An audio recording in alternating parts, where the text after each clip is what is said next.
پچھلے باب میں یہ بتایا تھا کہ جب آدمی تنہائی پر غسل کر رہا ہو تو بالکل برہنہ ہو کر غسل کرنا بھی جائز ہے. اور اب اس باب میں کہنا چاہتے ہیں کہ جب قریب میں لوگ موجود ہوں تو اس وقت میں آدمی کو تستر اختیار کرنا چاہیے,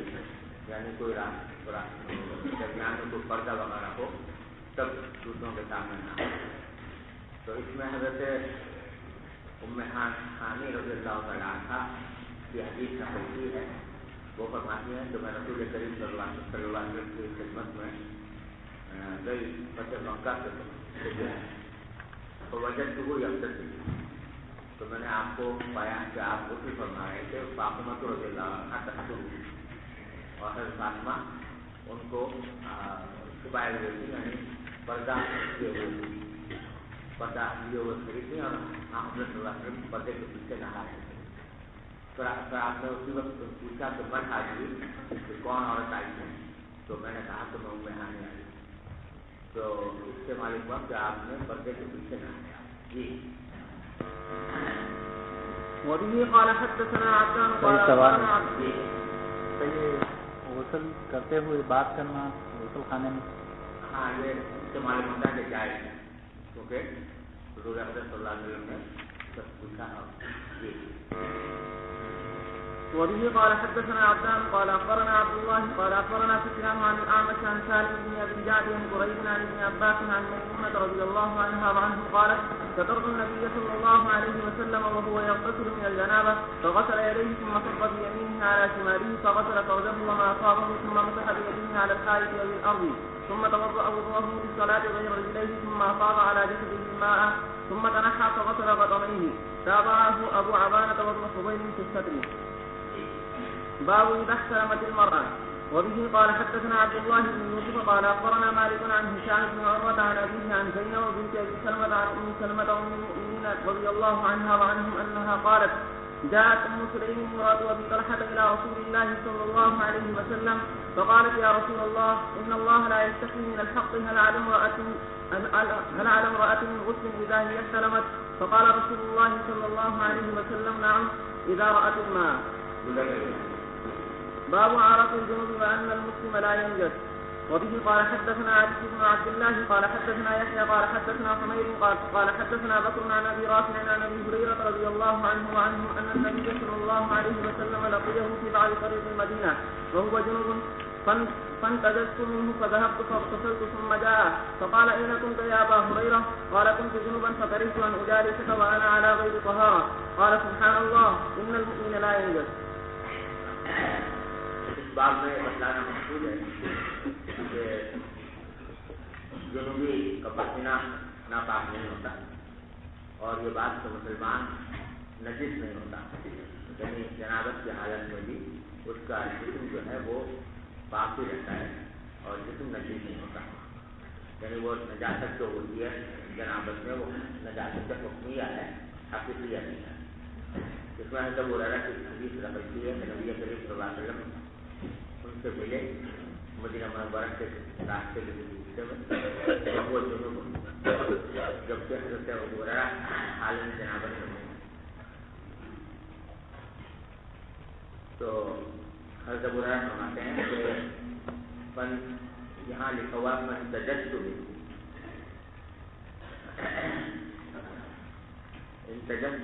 یعنی میں نے اپنے آپ کو نجس سمجھا. اور دوسرا نسخہ اس میں ہے پنکھنت, اور زیادہ روایتوں میں وہی آیا ہے پنکھنت, انخناق کے وہاں پہ چپکے سے نکل جانا, جس کو اردو میں سرک جانا کہتے ہیں. تو چپکے سے میں سرک گیا, یعنی سامنے نہیں آیا نبی صلی اللہ علیہ وسلم. فذهبت فاغتسلت گیا میں جا کر وضو کیا ثم جعفر سے ابو ہریرہ دوبارہ آئے فقال اين كنت يا ابا هريرة تو انہوں نے پوچھا کہ کہاں گئے تھے تو انہوں نے کہا کہ كنت جنوبا میں حالت جنابت میں تھا فقیت تو ذلك وانا على غير طهارة تو میں نے اس بات کو ناپسند سمجھا کہ میں آپ کے ساتھ بیٹھوں حالت میں کہ میں طہارت میں نہ ہوں تو آپ نے فرمایا سبحان اللہ یعنی اس بات پر تعجب پیدا کیا کہ تم نے ایسا کیوں کیا مومن لا يجوز مومن جو ہے وہ کبھی محسوس نہیں ہوتا اس کا جسم محسوس نہیں ہوتا. جی باب الجنوب يخرج ويمشي في السوق وغيره. وقال عطاء رحمه الله تعالى يحتجم الجنوب ويقلم اظفاره ويحلق راسه وان لم يتوضا. کہتے ہیں کہ جنوبی جو ہے وہ گھر سے نکل سکتا ہے اور بازار میں بھی چل سکتا ہے. غسل کرنے سے پہلے اگر کوئی ضرورت پیش آئے تو گھر سے باہر نکل جائے بازار میں نکلے تو یہ جائز ہے. اور اس میں استدلال کیا اس بات سے کہ ایک تو وہ حدیث نقل کیا آگے جس میں یہ مذکور ہے کہ نبی کریم صلی اللہ علیہ وسلم نے ایک رات میں تمام ازواج مطہرات کے بعد صاحب تشریف لے گئے. تو ظاہر ہے کہ ایک روزہ سے دوسری روزہ کے پاس جائیں گے تو اس کے گھر سے نکل کر دوسرے گھر میں جائیں گے یا اس کے خیمے سے نکل کر دوسرے خیمے میں جائیں گے تو چلنا ہوا حالت جنابت میں. اور دوسری روایت وہی حضرت ابو ہریرہ کی نقل کی ہے. حضرت ابو ہریرہ جو ہے وہ بازار میں نبی کریم صلی اللہ علیہ وسلم سے ملے تھے جبکہ وہ حالت جنابت میں تھے اور نبی کریم صلی اللہ علیہ وسلم نے ان کو کوئی نصیحت نہیں فرمائی کہ وہ جنابت کی حالت میں کیوں نکلے. تو اس سے معلوم ہوا کہ باہر نکلنا چاہیے. وقال عطاء اور حضرت عطاء بن ربیع رباح کا قول نقل کیا ہے کہ يحتجم الجنوب ويقلم اظفاره کہ جنوب شخص جو ہے حالت جنابت میں اگر حجامت کرانا چاہے تو کرا سکتا ہے اور اپنے ناخن بھی کاٹ سکتا ہے اور اپنے سر کے بال کا حل بھی کر سکتا ہے چاہے ان تک وضو نہ کیا ہو. یہ ان لوگوں کی ترتیب میں یہ بات کہی کہ جو یہ سمجھتے ہیں کہ حالت جنابت میں ناخن کاٹیں گے تو وہ جائز نہیں ہے کیونکہ ناخن جو ہے وہ ہمیشہ جنابت میں رہیں گے یا سر کے بال اگر منڈوائیں گے تو سر کے بال ہمیشہ حالت جنابت میں رہیں گے. زیادہ بات یہ کہتے ہیں کہ حالت جنابت میں نہ سر منڈانا چاہیے اور نہ بال کاٹنے چاہیے اور نہ ناخن کاٹنے چاہیے. باقاعدہ جو رباح نے ان کی تکلیف کرتی کہ نہیں ایسا کرنے میں کوئی حرج نہیں. جی وبه قال حدثنا عبد الأعلى بن حماد قال حدثنا يزيد بن زريع قال حدثنا سعيد عن قتادة عن أنس بن مالك رضي الله عنه وعنهم حدثهم أن نبي الله صلى الله عليه وسلم كان يطوف على نسائه في الليلة الواحدة وله يومئذ 9 رباط. وبه قال حدثنا عياش قال حدثنا عبد الأعلى قال حدثنا حميد عن بكر عن أبي رافع عن أبي هريرة رضي الله عنه وعنه قال لقيني رسول الله صلى الله عليه وسلم وأنا جنوب فأخذ بيدي فمشيت معه حتى قعد فانسللت فأتيت الرحلة فاغتسلت ثم جئت وهو قاعد فقال أين كنت يا أبا هريرة فقلت له فقال سبحان الله إن المؤمن لا ينجس. باب كينونة الجنوب في البيت إذا توضأ قبل أن يغتسل. وبه قال حدثنا أبو نعيم قال حدثنا هشام وشيبان عن يحيى عن أبي سلمة قال سألت عائشة رضي الله عنها وعنه أكان النبي صلى الله عليه وسلم يرقد وهو جنوب قالت نعم ويتوضأ. یہ باب قائم کیا ہے کہ باب قیدونۃ الجنوب فی البیت اذا توضأ کہ حالت جنابت کسی کو لاحق ہو گئی تو وہ اپنے گھر میں رہے غسل سے پہلے اس میں کوئی ریٹ نہیں. کچھ دیر اگر گزر جائے غسل کرنے سے پہلے تو کوئی مداخلہ نہیں گھر میں رہنا. کئی منٹ کو بانا رہنا گھر میں جبکہ آدمی نے وضو کیا ہو غسل کرنے سے پہلے. تو اس میں حضرت عائشہ سے حدیث نقل کیا کہ نبی کریم صلی اللہ علیہ وسلم سے پوچھا گیا کے بارے میں پوچھا ابو سلمہ نے حضرت عائشہ سے پوچھا کہ کیا کان نبی صلی اللہ علیہ وسلم جب خود کو جنوب کیا جنابت کی حالت میں آپ کو جایا کرتے تھے. تو حضرت عائشہ نے کہا کہ ہاں بولے وہی توقع اور اکثر ایسا کرتے تھے کہ وضو بھی کر لیتے تھے وضو کر کے پھر سو جاتے تھے. جی باب نوم الجنوب. وبه قال حدثنا قتيبة بن سعيد قال حدثنا الليث عن نافع عن ابن عمر أن عمر بن الخطاب رضي الله عنه وعنه سأل رسول الله صلى الله عليه وسلم أيرقد أحدنا وهو جنوب قال نعم إذا توضأ أحدكم فليرقد وهو جنوب. باب الجنوب يتوضأ ثم ينام. وبه قال حدثنا يحيى بن بكير قال حدثنا الليث عن عبيد الله بن ابي جعفر عن محمد بن عبد الرحمن عن عروة عن عائشة رضي الله عنها وعنهم قالت كان النبي صلى الله عليه وسلم اذا اراد ان ينام وهو جنوب غسل فرجه وتوضأ للصلاة. نبی صلی اللہ علیہ وسلم حالت جنابت میں سونے کے علاقہ کرتے تو اثر فرجہ اپنی تنخواہ کو دھو لیتے تھے اور وضو کر لیتے تھے نماز جیسا یعنی سونے سے پہلے نماز جیسا وضو کر کے پھر سوتے تھے. اگلی دونوں روایتوں کے اندر بھی یہی بات آ رہی ہے کہ آپ نے اس کا حکم بھی دیا. تو عمر نے پوچھا کہ کیا ہم نے تو جب جنابت کی حالت میں ہو تو سو جانا چاہے تھے نہیں, تو آپ نے فرمایا کہ ہاں نام خدا توبہ اگلے دن آئے کہ ہاں سو جائے جب تک وضو کر دیا ہو. اور اگلے حدیث میں آ رہا ہے کہ آپ نے فرمایا توبہ وقت کرا کا مانا کہ وضو کوشش کرو اپنے قلبہ کو دھو لو اور پھر سو جاؤ. اس میں جو وضو کا حکم دیا گیا ہے بعض اہل ظاہر نے اس کو وجوب پر معمول کیا ہے کہ سونے سے پہلے وضو کر لینا ضروری ہے, واجب ہے. لیکن جمہور کے نزدیک یہ حکم جو ہے استحباب کے لیے ہے. اور اس کی دلیل یہ ہے کہ ترمذی شریف میں آپ پڑھیں گے حدیث عائشہ رضی اللہ عنہا فرماتی ہے کہ کان نبی صلی اللہ علیہ وسلم جنابہ و مجنوب ولا یمس ماء. کبھی کبھی آپ ایسا بھی کرتے تھے کہ حالت جنابت میں سو جاتے تھے, اس حالت میں کہ آپ نے پانی کو چھوا بھی نہیں ہونا.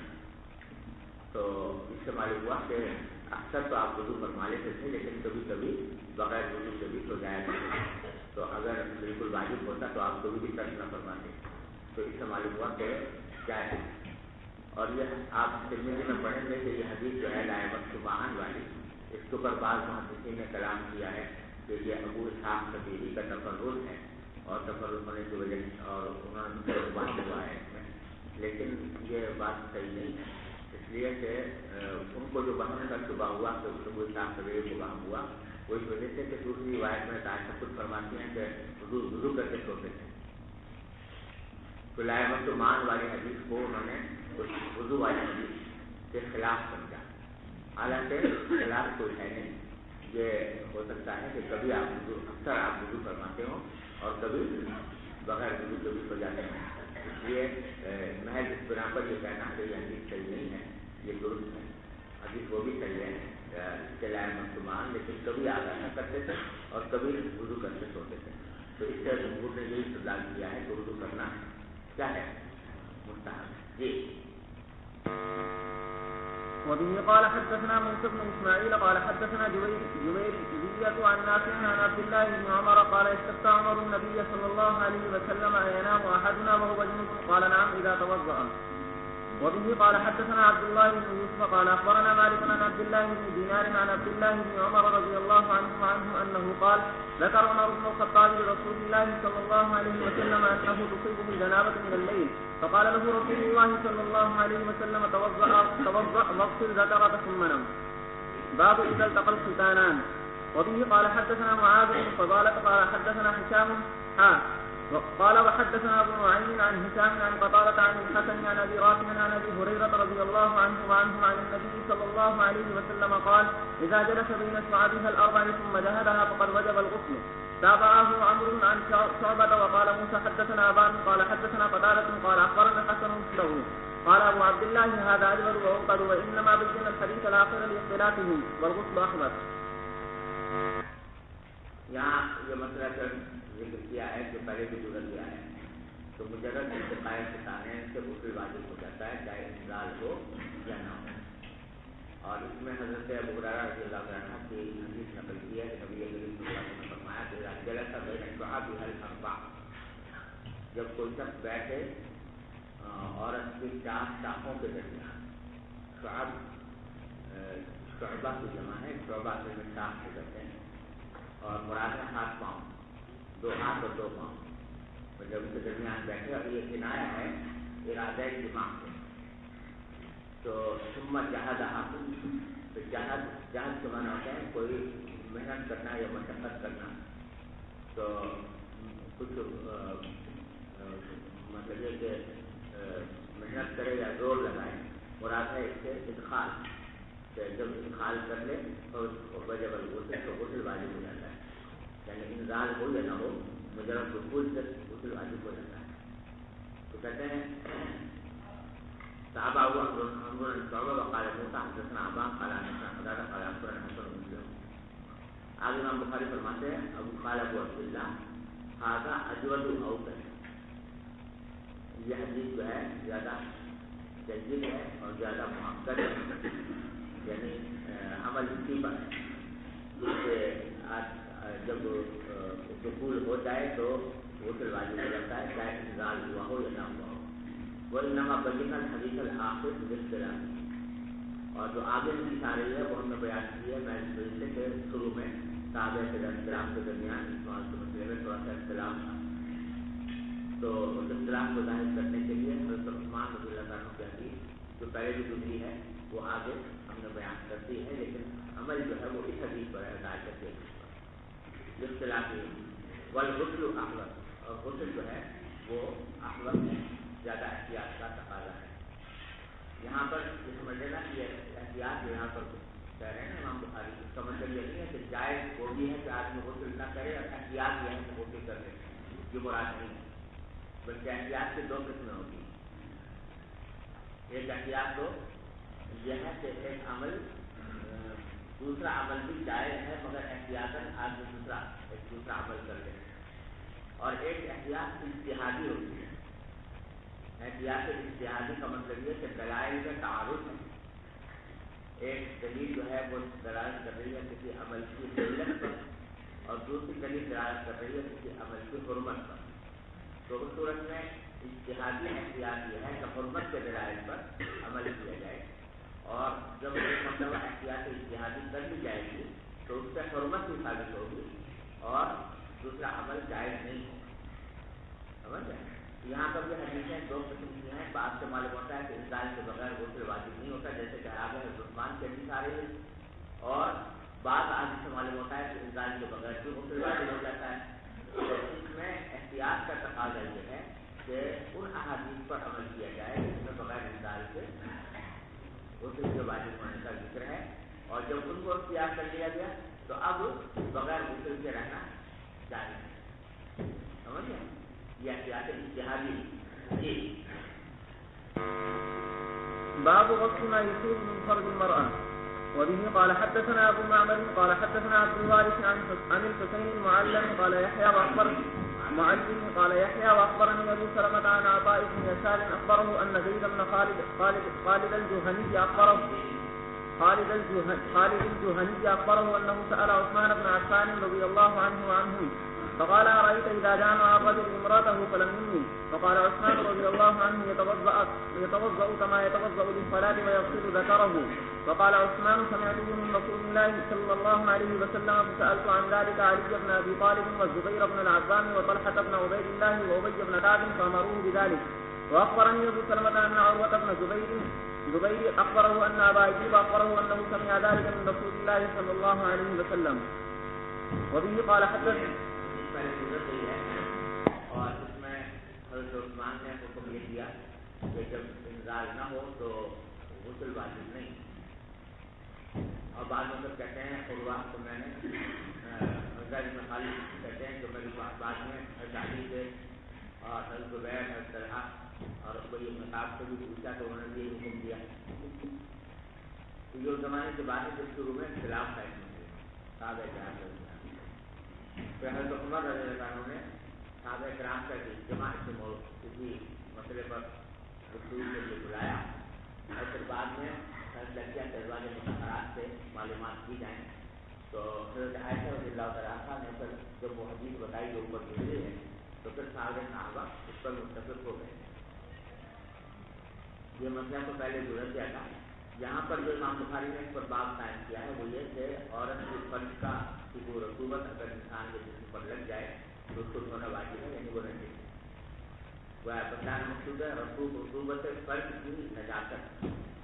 لیکن اس میں یہ سمجھ لینا کہ رطوبت فرج جو ہے وہ 3 قسم کی ہوتی ہے۔ بعض اوقات تو پسینہ قسم کا پسینہ جیسے اوپر آ جاتا ہے وہ جو باتفاق پاک ہے، اور ایک وہ رطوبت ہے جو رحم کے اندر ہوتی ہے تو وہ باتفاق ناپاک ہے اگر وہ باہر نکل آئے تو، اور ایک رطوبت وہ ہے کہ جو رحم سے پہلے ہے اور فرج داخل کے اندر ہے لیکن رحم سے پہلے، اس کے بارے میں اختلاف ہے، بعض کہتے ہیں کہ پاک ہے، بعض کہتے ہیں ناپاک ہے۔ البتہ حنفیہ کے ہاں مقتدی اور پاک، لیکن جب آدمی جمع کرے گا تو اس میں رحم تک پہنچتا ہے، اس واسطے رحم کی رطوبت بھی لگتی ہے، اس لیے اس کو دھونا ضروری ہے۔ جی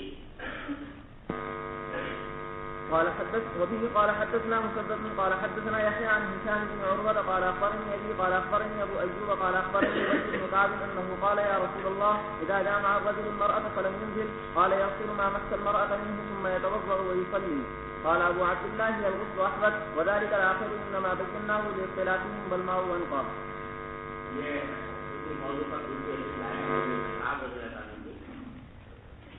ایک مرتبہ رسول کریم صلی اللہ علیہ وسلم سے پوچھا کہ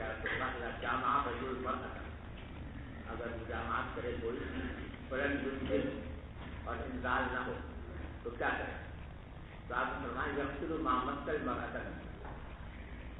تو وہ دھولے اس نجاست کو جو عورت کی طرف سے اس کو لگی، ثم يتوضأ، پھر وضو کرنے اور وضو کر کے نماز پڑھ لے، وضو کرنا واجب نہیں۔ یہ اصلاح اسلام کا حکم آج اور تو بھائی اپنے کام میں بیان کیا، لیکن آگے امام بخاری سے کوئی بات کہتے ہیں قال ابو عبد اللہ الغسل احوط، غسل کرنا زیادہ احتیاط کا تقاضا، وذالک الآخر، اور وہی حکم آخری ہو سکتا ہے، یعنی وہی کعب رضی اللہ عنہ کی حدیث میں جو حکم بیان کیا گیا ہے یہ ابتداء اسلام کا تھا، اور بعد میں حکم وہ آ گیا جو عائشہ کی حدیث میں پہلے گزرا۔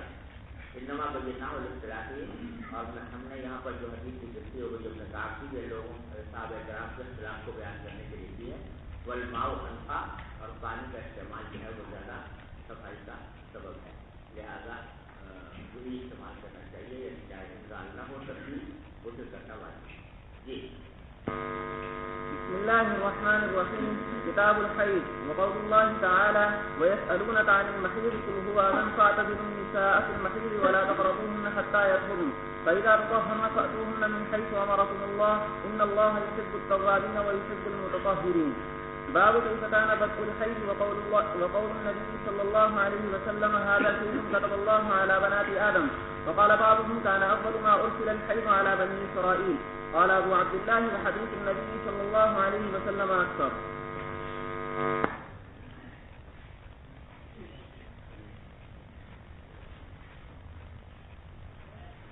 جہاں سے کتاب الحیض شروع فرما رہے ہیں اور حق عادت اس کا آغاز قرآن کریم کی آیت سے کیا ہے، وَأَذًا فَاعْتَزِلُوا النِّسَاءَ فِي الْمَحِيضِ وَلَا تَقْرَبُوهُنَّ حَتَّىٰ يَطْهُرْنَ فَإِذَا تَطَهَّرْنَ فَأْتُوهُنَّ مِنْ حَيْثُ أَمَرَكُمُ اللَّهُ إِنَّ اللَّهَ يُحِبُّ التَّوَّابِينَ وَيُحِبُّ الْمُتَطَّهِّرِينَ۔ اور اس کے بعد پہلا باب قائم کیا ہے، باب کیف کان بدء الحیض، حیض کی وجہ کہتے ہیں۔ اس باب کو قائم کرنے کی وجہ یہ ہے کہ ایک حدیث آتی ہے عبداللہ بن مسعود رضی اللہ عنہ سے مروی ہے، اور وہ حدیث جو ہے وہ عائشہ سے بھی منقول ہے، اور مصنف ابن ابی شیبہ وغیرہ کے اندر سند بیان ہے۔ اس حدیث میں فرمایا گیا کہ کان اول ما حیض علی بنی اسرائیل، کہ سب سے پہلے جو حیض چھوڑا گیا، حیض آنا شروع ہوا عورتوں کو، تو وہ بنی اسرائیل پر ہوا۔ اس عبداللہ مسعود کا قول ہے یا عائشہ کا قول ہے؟ تو اس کی وجہ سے بعض لوگ یہ سمجھے کہ بنی اسرائیل سے پہلے حیض عورتوں کو نہیں آتا تھا، اور سب سے پہلے بنی اسرائیل کے بعد کی عورتوں میں حیض آنا شروع ہوا۔ تو امام بخاری اس کی ترتیب کے لیے باب قائم کیا ہے، اور وہ یہ بتانا چاہتے ہیں کہ یہ سمجھنا غلط ہے کہ حیض کی وجہ بنی اسرائیل سے ہوئی، بنی اسرائیل سے پہلے حیض نہیں آتا تھا عورتوں کو۔ اور دلیل اس کی یہ ہے کہ نبی کریم صلی اللہ علیہ وسلم نے ایک موقع پر، جیسا کہ آگے حدیث میں آیا ہے، ایک موقع پر نبی کریم صلی اللہ علیہ وسلم نے حیض کے بارے میں فرمایا تھا کہ ھذا امر کتبہ اللہ علی بنات آدم، کہ یہ حیض کا معاملہ ایسا ہے جو اللہ تعالیٰ نے حضرت آدم علیہ السلام کی بیٹیوں پر لکھ دیا، یعنی ان کے قسمت میں لکھ دیا ہے کہ وہ ان کو حیض آیا کرے آدم علیہ السلام کی بیٹیوں پر۔ اس سے معلوم ہوتا ہے کہ آدم علیہ السلام کی بیٹیوں سے یہ سلسلہ شروع ہوا ہے، اور یہ کہنا درست نہیں ہے کہ بنی اسرائیل سے پہلے حیض نہیں آیا، سمجھے نا، بلکہ ایک روایت میں مذکور ہے کہ حوا کو بھی حیض آیا تھا، روایت میں یہ بھی منقول ہے۔ اب یہ کہ جس روایت میں کہا گیا ہے، جیسے مسعود کے روایت میں کہ اول ما ارسل الحیض علی بنی اسرائیل، تو اس کا کیا مطلب ہے؟ تو اس کے دو توجیحات اس میں ہیں۔ ایک توجہ تو یہ کی گئی ہے کہ ارسل الحیض علی بنی اسرائیل جو کہا گیا تو شاید ایسا ہو کہ پہلے عورتوں کو کم مدت کا حیض آتا ہو، اور بنی اسرائیل کے وقت سے زیادہ مدت کا حیض آنا شروع ہو گیا، مثلا پہلے 3 دن آتا تھا، 5 دن آنے لگا، 7 دن آنے لگا۔ ایک توجہ تو بعض لوگوں نے یہ کی ہے، اور دوسری توجہ یہ کی ہے کہ شاید ایسا ہو کہ کسی وقت حیض بند کر دیا گیا تھا، سمجھے نا، آدم علیہ السلام کے وقت سے عورتوں کو حیض، لیکن بنی اسرائیل کی عورتوں پر کسی وقت حیض بند کر دیا گیا تھا، چھوڑا گیا۔ ارسلا کا لفظ اس پر دلالت کرتا ہے۔ ارسلا کا معنی یہ ہے کہ ایک چیز پہلے بند تھی، پھر اس کو چھوڑ دیا گیا، تو شاید ایسا ہو کہ شروع میں کچھ وقت ایسا گزرا جس میں حیض نہیں آتا تھا، اور پھر بعد میں اس کو چھوڑ دیا گیا بنی اسرائیل کے۔ اور حضرت علامہ عینی رحمۃ اللہ علیہ نے عبد القاری میں اس کی وجہ یہ بیان کی ہے کہ ہوتا یہ تھا کہ اس زمانے میں بنی اسرائیل کی عورتوں کو بھی عبادت گاہوں میں، مساجد میں جانے کی اجازت تھی، اور وہ عبادت گاہوں میں جایا کرتی تھی، لیکن ہوا یہ کہ رفتہ رفتہ انہوں نے وہاں پر بڑا پریشان کر جانا شروع کر دیا، سنگار پٹار کر کے بڑی ریو زینت کے ساتھ وہ مسجدوں میں جاتی، تو وہاں اس کی وجہ سے لوگ سننے میں مبتلا ہوتے، تو اس وقت ان کے اوپر حیض زیادہ لمبی مدت کا مقرر کر دیا تاکہ وہ حیض کی حالت میں جا نہ سکیں اور فتنے میں لوگوں کو مبتلا نہ سکیں۔ یہ وجہ علامہ نے بیان کی اور اللہ عالم۔ بہرحال خلاصہ یہ ہے کہ یہ کہنا درست نہیں ہے کہ بنی اسرائیل سے پہلے حیض نہیں ہوتا تھا، حیض پہلے بھی ہوتا تھا، تو اس لیے باب قائم کیا باب کئی فقان بدل حیض وقول نبی صلی اللہ علیہ وسلم ھذا حیض کتب اللہ علی بنات آدم، اور نبی کریم صلی اللہ علیہ وسلم نے یہ فرمایا کہ یہ حیض جو ہے ایسی چیز ہے جو اللہ نے لکھ دی ہے آدم کی بیٹیوں کے اوپر۔ وقال بعضهم، اور بعض لوگوں نے یہ کہا کہ کان اول ما ارسل الحیض علی بنی اسرائیل، سب سے پہلے جو حیض چھوڑا گیا وہ بنی اسرائیل پر چھوڑا گیا۔ قال ابو عبداللہ وحدیث النبی صلی اللہ علیہ وسلم اکثر، لیکن امام بخاری فرماتے ہیں کہ نبی کریم صلی اللہ علیہ وسلم کی حدیث جو ہے وہ زیادہ کثرت کے ساتھ آئی ہے، اکثر ہے ایک نقطے میں، ایک اس میں اکبر ہے، یعنی اکبر کا معنی ہے کہ وہ کم درجے کے اعتبار سے جائز ہے، وہ بہت بڑی ہے، یہ جو اور ہے نا اول ما ارسل الحیض علی بنی اسرائیل، یہ حضور اکرم صلی اللہ علیہ وسلم کا ارشاد نہیں ہے، بلکہ عبداللہ بن مسعود کا قول ہے یا حضرت عائشہ کا قول ہے، تو اس کے مقابلے میں نبی کریم صلی اللہ علیہ وسلم کا ارشاد جو ہے وہ زیادہ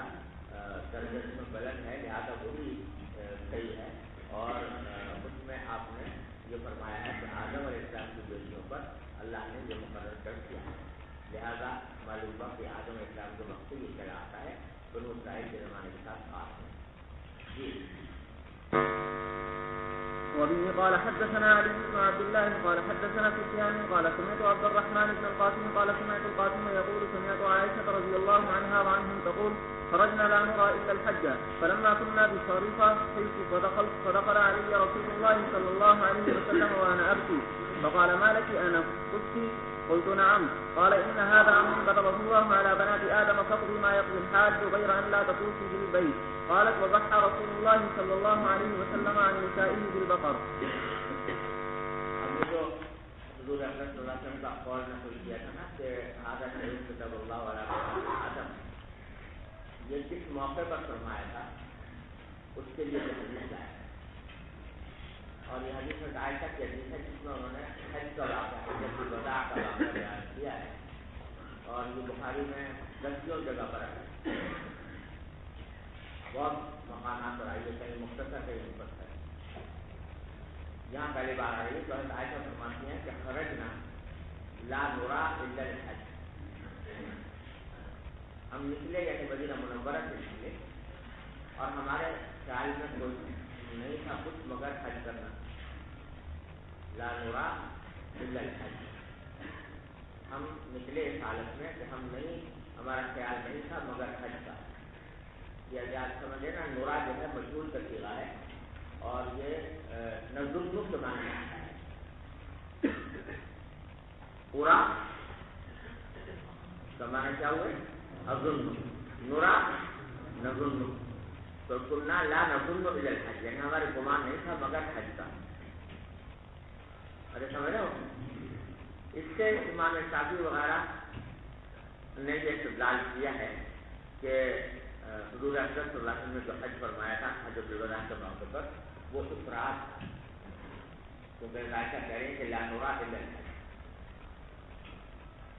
سمجھے نا، ہمارا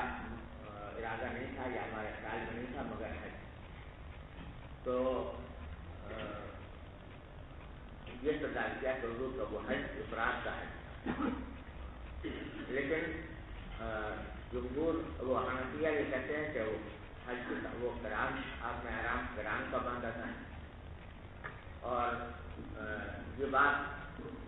حنفیہ کہتے ہیں کہ یہاں پر جو ہے عائشہ کہہ رہی ہے نا کہ لا نرى الا الحج، اس سے قران کی نفی مقصود نہیں اور افراد بیان کرنا مقصود نہیں، بلکہ یہ ایک عام اہم بات کہہ رہی ہیں کہ جب کوئی شخص جاتا ہے قران کی نیت سے جا رہا ہو، اس سے پوچھو کہ کہاں جا رہے ہو، کیا کہہ رہے ہو، حج کرنے جا رہا ہوں، سمجھے نا، یہ نہیں کہے گا کہ میں عمرہ اور حج کرنے جا رہا ہوں۔ کتنے لوگ ہیں جو تمتع کرتے ہیں، کتنے لوگ ہیں جو قران کرتے ہیں، لیکن ذہن میں کیا ہوتا ہے کہ میں حج کرنے جا رہا ہوں۔ تو اسی طرح عائشہ یہاں یہ فرما رہی ہے کہ ہمارے ذہن میں تو یہی تھا کہ ہم حج کرنے جا رہے ہیں، تو مقصد یہ کہ قران کی نفی نہیں ہے اور افراد کا اس بات نہیں ہے، بلکہ ایک عام فہم جو بات کہی جاتی ہے کہ ہم حج کرنے جا رہے ہیں اس کا بیان کرنا مقصود ہے، سمجھے نا۔ چنانچہ دلیل یہ بھی ہے کہ جب آگے حضرت عائشہ کو حیض آ گیا ہے نا، تو وہ بیچاری رونے لگی، آگے آ رہا ہے، تو حضرت عائشہ حضور اکرم صلی اللہ علیہ وسلم نے پوچھا کہ وہ کیوں رو رہی ہو، تو انہوں نے کہا کہ اتنطلقون بحجۃ وعمرۃ وانطلق بحجہ، کہ آپ لوگ تو عمرہ اور حج دونوں کر کے واپس جائیں گے اور میں طرح سے حج کر کے جاؤں گا، بلکہ میں عمرے سے محروم رہوں گا۔ تو اس سے معلوم ہوا کہ حضور اکرم صلی اللہ علیہ وسلم کے بارے میں یہی ان کو خیال تھا کہ آپ عمرہ بھی کر رہے ہیں اور حج بھی کر رہے ہیں، دونوں کو جمع کیا ہے، آپ نے قران کیا ہے۔ تو وہ جملہ جو خود حضرت عائشہ کی اس کی حدیث میں آیا ہے، یہاں تو نہیں ہے لیکن آگے روایت میں آئے گا، تو اس سے پتہ چلتا ہے کہ آپ نے قران بھی کیا تھا، اور حضرت عائشہ جو کرے لا نرى الا الحج، اس کا مطلب یہ ہے کہ عام فہم طور پر آدمی جو قران بھی کیا ہو وہ اپنے آپ کو کیا کہتا ہے کہ میں حج کرنے جا رہا ہوں۔ اب آگے کہتے ہیں فلما كنا بخریفہ، جب ہم خریف کے مقام پر پہنچے، یہ خریف جو ہے مکہ مکرمہ سے 6 میل پہلے ایک وقت بنا، تو جب ہم وہاں پہنچے تو مجھے حیض شروع ہو گیا، فدخل علی رسول اللہ صلی اللہ علیہ وسلم وانا ابکی، آپ میرے پاس تشریف لائے اس حالت میں کہ میں رو رہی ہوں. فقال آپ نے پوچھا کہ مالک تمہیں کیا ہوا, تم کیوں رو رہی ہو؟ النفس کیا تمہیں حیض آ گیا؟ نفس تھی لکھنا تو ہے یہ نفاس سے, لیکن عام طور سے لوگ یہ بیان کرتے ہیں کہ اگر اس کو صیغہ مجبور کے ساتھ پڑھا جائے نفست المرأة تو اس سے مراد حیض ہوتا ہے, اور اگر اس کو معروف پڑھے نفست المرأة تو اس صورت میں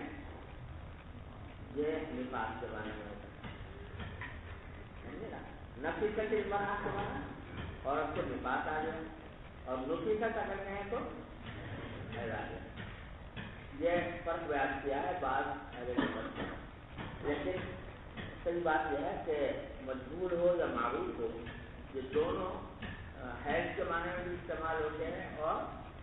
نفاس کے معنی میں. سمجھ گئے؟ یہاں نفس کے معنی کیا ہوئے کہ کیا تمہیں حیض آ گیا ہے؟ قلت نعم. قال ان هذا امر كتبه الله ولا بناتها. اس موقع پر آپ نے سنا تھا کہ رونے کی کیا بات ہے, یہ تو ایک ایسا معاملہ ہے کہ اللہ تعالیٰ نے مقرر کر دیا ہے آدم کی بیٹیوں کے اوپر, تو اس میں رونے کی کوئی بات نہیں ہے, بلکہ اور تمہیں جو ہے کوئی نقصان نہیں اس سے, اس لیے کہ تقضی ما یقضی الحاج, تم وہ سارے کام کرتی رہو جو کہ حاجی کرتا ہے. تقضی یعنی پورا کرو, قضاء یقضیہ معنی میں پورا کرنے کے, پورا کرو پورے کرو وہ سارے کام جو کہ حاج پورے کیا کرتا ہے. سمجھے؟ اور سارے کام کرو غیر اللہ مطلوب کی بالکل, صرف اتنا فرق ہے کہ بیت اللہ کا طواف نہیں کرو. اس میں آپ نے لوگوں کو بتا دیا کہ حائضہ عورت حج کے سارے ارکان ادا کر سکتی ہے. سمجھے نا, وہ حالت حیض کے اندر وہ جو ہے مینا بھی جا سکتی ہے, عرفات کا وقوف بھی کر سکتی ہے, مزدلفہ کا وقوف بھی کر سکتی ہے, رمی بھی کر سکتی ہے, سارے کام کر سکتی ہے. صرف ایک چیز منع ہے اس کے لیے, وہ یہ کہ طواف نہیں کر سکتی بیت اللہ کا, کیونکہ طواف کے لیے ضروری ہے حرم میں داخل ہونا, مسجد میں داخل ہونا, اور مسجد میں داخلہ جو ہے وہ حالت حیض میں ہو نہیں سکتا. اس واسطے طواف کرنے کی اجازت نہیں ہے اس حالت میں, اور باقی سارے کام کر سکتے ہیں. تو یہاں لانے کا منشا جو ہے وہ صرف وہ جملہ ہے کہ آپ نے فرمایا کہ بنا کے آدم پر اللہ نے یہ مقرر کر دیا. قالت وضحى رسول اللہ صلی اللہ علیہ وسلم عن نسائه بالبقر. اب یہ دوسری بات اس میں کہہ دی کہ رسول کریم صلی اللہ علیہ وسلم نے اپنی ازواج مطہرات کی طرف سے قربانی کی تھی گائے کی گائے. تو آگے کی تفصیل ہے جی. باب غسل الحائض رأس زوجها وترجيله. وبه قال حدثنا عبد الله بن يوسف قال أخبرنا مالك عن هشام بن عروة عن أبيه عن عائشة رضي الله عنها وعنهم قالت كنت أرجل رأس رسول الله صلى الله عليه وسلم وأنا حائض. اس میں بتانا چاہتے ہیں کہ حائضہ عورت جو ہے وہ اپنے شوہر یا چھٹ ہوئے یا اس میں تنگی کرے تو جائے. یہ اصل میں بتانا یہ چاہتے ہیں کہ یہودیوں کے ہاں یہ رسم تھی کہ جب عورت کو حیض آ جاتا تھا تو اس کو بالکل وہ اچھوت بنا دیتے تھے, اور نہ اس کے ساتھ بیٹھنا, اس کے ساتھ کھانا یا اس کے ساتھ قریب رہنا, یہ سب منع ہوتا ہے. الگ الگ رہیں, وہ الگ ہی کھائیں, الگ ہی رہیں, قریب نہ. اور بعض لوگوں کو شبہ ہو سکتا تھا اس واسطے کہ قرآن کریم میں جو الفاظ آئے ہیں فَاعْتَزِلُوا النِّسَاءَ فِي الْمَحِيضِ وَلَا تَقْرَبُوهُنَّ حَتَّىٰ يَطْهُرْنَ, یہ الفاظ آئے ہیں, جس سے اس کے ظاہر سے کوئی شک نہ ہو سکتا تھا. شاید اسلام میں بھی حکم یہ ہے کہ عورتوں سے بالکل کٹ رہیں اور جو ہے ان کے قریب نہ جائیں. تو اس کی تردید کے لیے امام بخاری نے یہ باب قائم کیا ہے کہ ایسی کوئی بات نہیں ہے کہ عورت کو بالکل اچھوت بنا دیا جائے حالت حیض میں. وہ عورت جو ہے وہ سارے کام کر سکتی ہے اور مرد کے کثر بھی ہو سکتی ہے اور گندگی بھی کر سکتی ہے، اور مرد کے لیے بھی جائز ہے کہ اس کے ساتھ رہے اور اس کے ساتھ کھانا وانا کھائے تو اس کو بلانا ہے۔ عائشہ فرماتی ہیں کہ کنت ارجل رأس رسول اللہ صلی اللہ علیہ وسلم، میں نبی کریم صلی اللہ علیہ وسلم کے سر مبارک میں تنظیم کیا کرتی تھی جبکہ میں حالت حیض میں ہوں۔ ارجل رجل تنظیم کے معنی بالوں کو سیدھا کرنا، رجل کہا جاتا ہے سیدھے بالوں کو، تو تنظیم کے معنی بالوں کو سیدھا کرنا یعنی کنگا کرنا۔ جی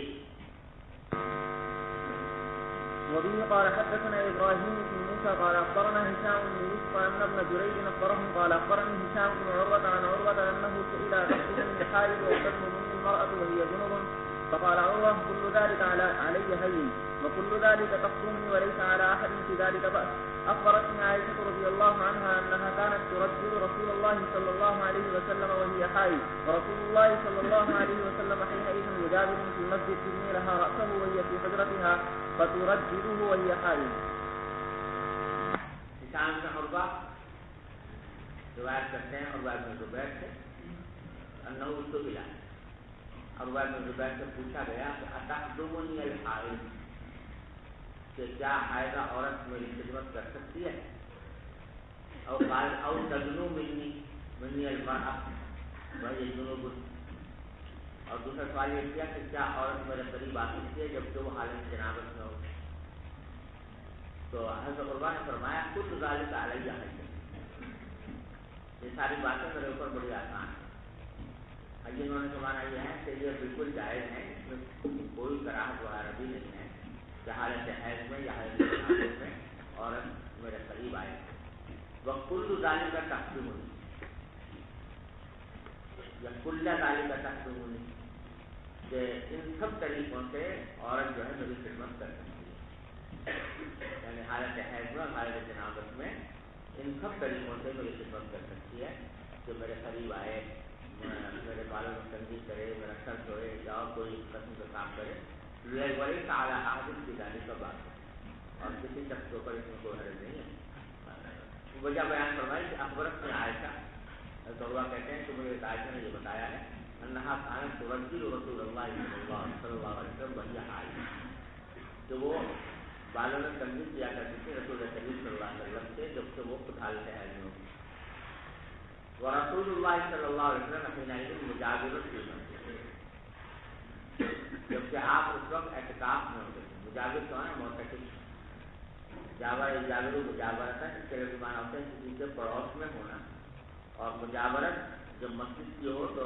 اس سے مراد ہوتا ہے اعتکاف، کہ آپ اعتکاف کی حالت میں ہوتے تھے مسجد میں، یدنی لہا رأسہ، آپ حضرت عائشہ کے لیے قریب کر لیتے تھے اپنے سر کو، وہی اپنے حجرہ کیا، حضرت عائشہ اپنے حجرے میں ہوتی، حجرہ جو تھا نا وہ مسجد سے بالکل متصل تھا، تو حضرت عائشہ یہاں اپنے حجرے میں بیٹھی ہے، نبی کریم صلی اللہ علیہ وسلم مسجد میں ہے، اور سر آپ نے اپنا ذرا باہر کی طرف نکال لیا حجرے کی طرف، تو فترجل ہو یہاں، تو حضرت عائشہ اس میں تنظیم کرتی جبکہ خود وہ حالت حیض میں ہوتی، یہ سب جائے۔ جی بسم اللہ الرحمن الرحیم،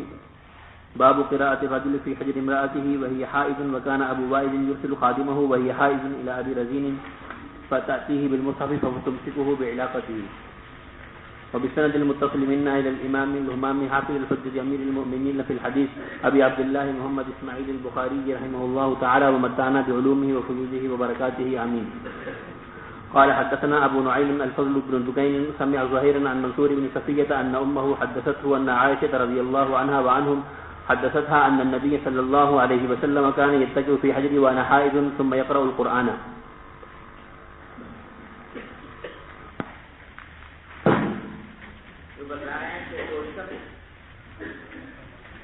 قرآن کریم کی تلاوت کرے جبکہ اس نے اپنا سر اپنی بیوی کی گود میں رکھا ہوا ہے اور بیوی ہو حالت بیوی حالت حیض میں ہے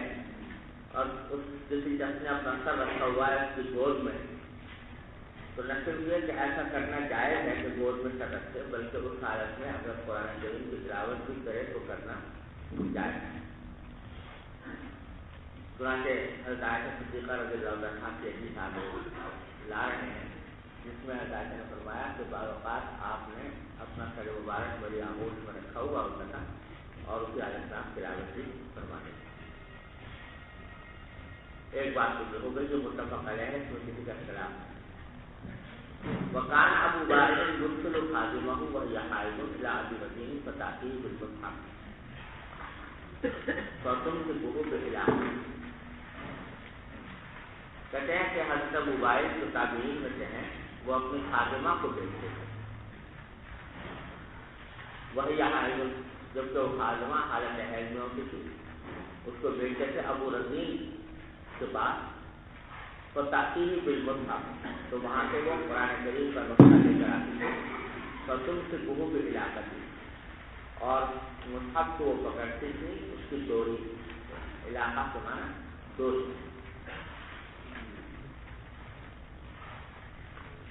تو یہ بتانا چاہتے ہیں کہ مصحف کو چھونا تو جائز نہیں ہے حالت حیض میں، لیکن اگر مصحف جو ہے وہ کسی ڈوری میں بندھا ہوا ہے تو اس ڈوری سے پکڑ کر اس کو لانا جائز ہے حالت حیض میں۔ چنانچہ حضرت ابو بکر کی جو خادمہ تھی وہ حالت حیض میں قرآن کریم کو ڈوری سے پکڑ کر حضرت ابو بکر کے بعد لائے ہیں۔ جی آگے فرماتے ہیں، حضرت عائشہ کہتی ہے، عائشہ رضی اللہ عنہا حدثتھا ان نبی صلی اللہ علیہ وسلم کان یستقی فی حجہ۔ حضرت عائشہ فرماتے ہیں کہ نبی کریم صلی اللہ علیہ وسلم سہارا لیتے تھے، تکیہ لگائے ہوئے ہوتے تھے میری آغوش میں، وانا حائض، میں خود حالت حیض میں ہوتی تھی، ثم یقرأ القرآن، پھر قرآن کریم کی تلاوت بھی فرماتے تھے۔ جی باب من سمى النفاس حيضا. وبه قال حدثنا المكي بن ابراهيم قال حدثنا هشام عن يحيى بن ابي كثير عن ابي سلمة ان زينب بنت ام سلمة حدثته ان ام سلمة رضي الله عنها وعنهم حدثتها قالت بين انا مع النبي صلى الله عليه وسلم مستجعة في خميسة اذ حست فانسللت فاخذت ثياب حيضتي فقال انفستي قلت نعم فدعاني فاستجعت معه في الخميلة. پہلے حدیث دیکھو پھر ترجمہ الباب کی طرف آئیں گے۔ حدیث جو ہے ام سلمہ رضی اللہ عنہا کی ہے، فرماتی ہیں کہ بینا انا مع النبی صلی اللہ علیہ وسلم مستجعۃ فی خمیسۃ، اس دوران کہ میں نبی کریم صلی اللہ علیہ وسلم کے ساتھ لیٹی ہوئی تھی ایک چادر میں، کمبل میں، خمیسہ کمبل کو کہتے ہیں، آپ کے ساتھ ایک کمبل میں لیٹی ہوئی تھی، اس دل میں مجھے حیض شروع ہو گئی، پن سلل، تو میں پھسل گئی وہاں، انسلّا ینسلّ انسلالا، اس کا معنی ہوتے ہیں چپکے سے نکل جانا، اس کو اردو میں پھسل جانا کہتے ہیں۔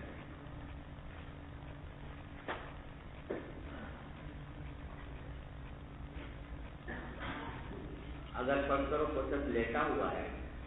تو اس نے کہا چلے جانے کا اس طریقہ دیا ہے کہ پہلے وہ لیٹ کر لیٹنے سے بیٹھے اور بیٹھ کر پھر کھڑا ہو اور پھر چلا جائے، یہ تو عام طریقہ ہے، اس کو انسلال بھی کہتے ہیں۔ ایک یہ کہ لیٹے لیٹے وہ اپنی جگہ سے ہٹے، بیٹھے بغیر اور زمین پر اتر جائے اور پھر وہاں سے اٹھ جائے، اس کو انسلال ہے۔ تو مطلب ہے کہ میں حضور اکرم صلی اللہ علیہ وسلم کے ساتھ کمبل میں لیٹی ہوئی تھی تو میں لیٹے ہی وہاں سے کھسک گئی، الگ ہو گئی، فاخذت ثیاب حیضتی، اور جا کر میں نے حیض کے کپڑے پہنے، سمجھے نا، حیض کے کپڑے پہنے اور پھر دوبارہ آئی، فقال، تو آپ نے فرمایا، کیونکہ آپ نے دیکھا ہے کہ یہ مجھے عمل کرتے ہوئے، تو پوچھا کہ انفستی، کیا تمہیں حیض آ گیا؟ قلت نعم، میں نے کہا فدعانی، پھر آپ نے مجھے بلایا تو پچاس معہو پہ ملے، میں پھر دوبارہ دیکھ گئی اسی کمبل میں۔ آپ کے ساتھ. یہاں بتلانا تو یہ چاہتی ہیں تو میں سلمہ رضی اللہ عنہ کا کہ حالت حیض میں جبکہ عورت نے حیض والے کپڑے پہنے ہوئے ہوں تو اس حالت میں بھی وہ اپنے شوہر کے ساتھ اگر لیٹنا چاہے تو لیٹ سکتی ہے. اس میں کوئی گناہ نہیں ہے, اس میں کوئی برا ایسا نہیں. یہاں امام بخاری رحمۃ اللہ علیہ نے اس کے اوپر باب کیا, باب من سمن لباسا حیضا, کیونکہ نبی کریم صلی اللہ علیہ وسلم نے حیض کے لیے جو لفظ استعمال کیا وہ کون سا, نفاس کا لفظ استعمال کیا. تو یہ بتانا چاہتے ہیں کہ نفاس کا جو لفظ ہے وہ حیض کے معنی میں بھی استعمال ہوتا ہے. لیکن ترجمہ الباب پر اگر ذرا غور کرو تو بظاہر ہونا یہ چاہیے تھا کہ من سما الحیض نفاسا, من سما الحیض نفاسا, کیونکہ نبی کریم صلی اللہ علیہ وسلم نے حیض کے لیے لفظ استعمال کیا کیا, نفاس. تو حیض مخصوص کیا تھا, حیض, اور لفظ استعمال کیا نفاس. تو کہنا کیا چاہیے تھا, من سمن نفاسا, من سما الحیض نفاسا, یہ کہنا چاہیے نا. لیکن ترجمہ بظاہر الٹا لگ رہا ہے, من سمن نفاسا حیضا, جس نے نفاس کا نام حیض رکھا ہے. تو حالانکہ یہاں نفاس کا نام حیض نہیں رکھا گیا بلکہ حیض کا نام نفاس رکھا گیا. اس وجہ سے بعض لوگوں نے تو یہ کہہ دیا کہ امام بخاری سے یہاں پر وہم ہو گیا اور قلب واقع ہو گیا, الٹا ترجمہ قائم کر دیا. کہنا چاہیے کہ باب من سمل حیضا نفاسا اور کہہ دیا من سمل نفاسا حیضا, تو وہم ہو گیا ان سے, اور وہم ہونے کی وجہ سے انہوں نے الٹا ترجمہ قائم کر دیا. لیکن بظاہر کے بعد جو ہے وہ صحیح نہیں. امام بخاری کی طرف یہ نسبت کرنا, خاص طور سے آپ دیکھ رہے ہیں کہ تراجم کے معاملے میں امام بخاری بہت دقت نظر سے کام لیتے ہیں. تو اس میں یہ خیال کرنا کہ امام بخاری جو ہیں ان سے قلب واقع ہو گیا, وہم ہو گیا, الٹا ترجمہ قائم کر دیا, یہ بات جو ہے بہت صحیح ہے. ارے سمجھ رہے ہو. لہذا صحیح وجہ, صحیح بات وہ ہے جو حضرت شاہ صاحب وغیرہ نے بیان فرمائی ہے کہ اصل میں سما یہاں پر معنی میں جعلا ہے, باب من جعل النفاس ہے. ترجمہ الباب کے ذریعے وہ یہ حکم بیان کرنا چاہتے ہیں کہ نفاس کے بھی وہی احکام ہیں جو حیض ہیں. اس طرح حالت حیض میں نمازیں جائز نہیں ہوتی, نفاس میں بھی جائز نہیں. جس طرح روزے جائز نہیں ہوتے حالت حیض میں, اسی طرح حالت نفاس میں بھی نہیں ہوتے. جس طرح جو ہے نمازوں کی قضا نہیں ہے, اسی طرح اس میں حیض میں قضا نہیں ہے, اسی طرح نفاس میں بھی قضا نہیں ہے. جس طرح حالت حیض میں مرد کے لیے عورت سے جمع کرنا جائز نہیں ہوتا, اسی طریقے سے نفاس جائز میں بھی جائز نہیں. ارے سمجھ رہے ہو. تو بتلانے جو منظور ہے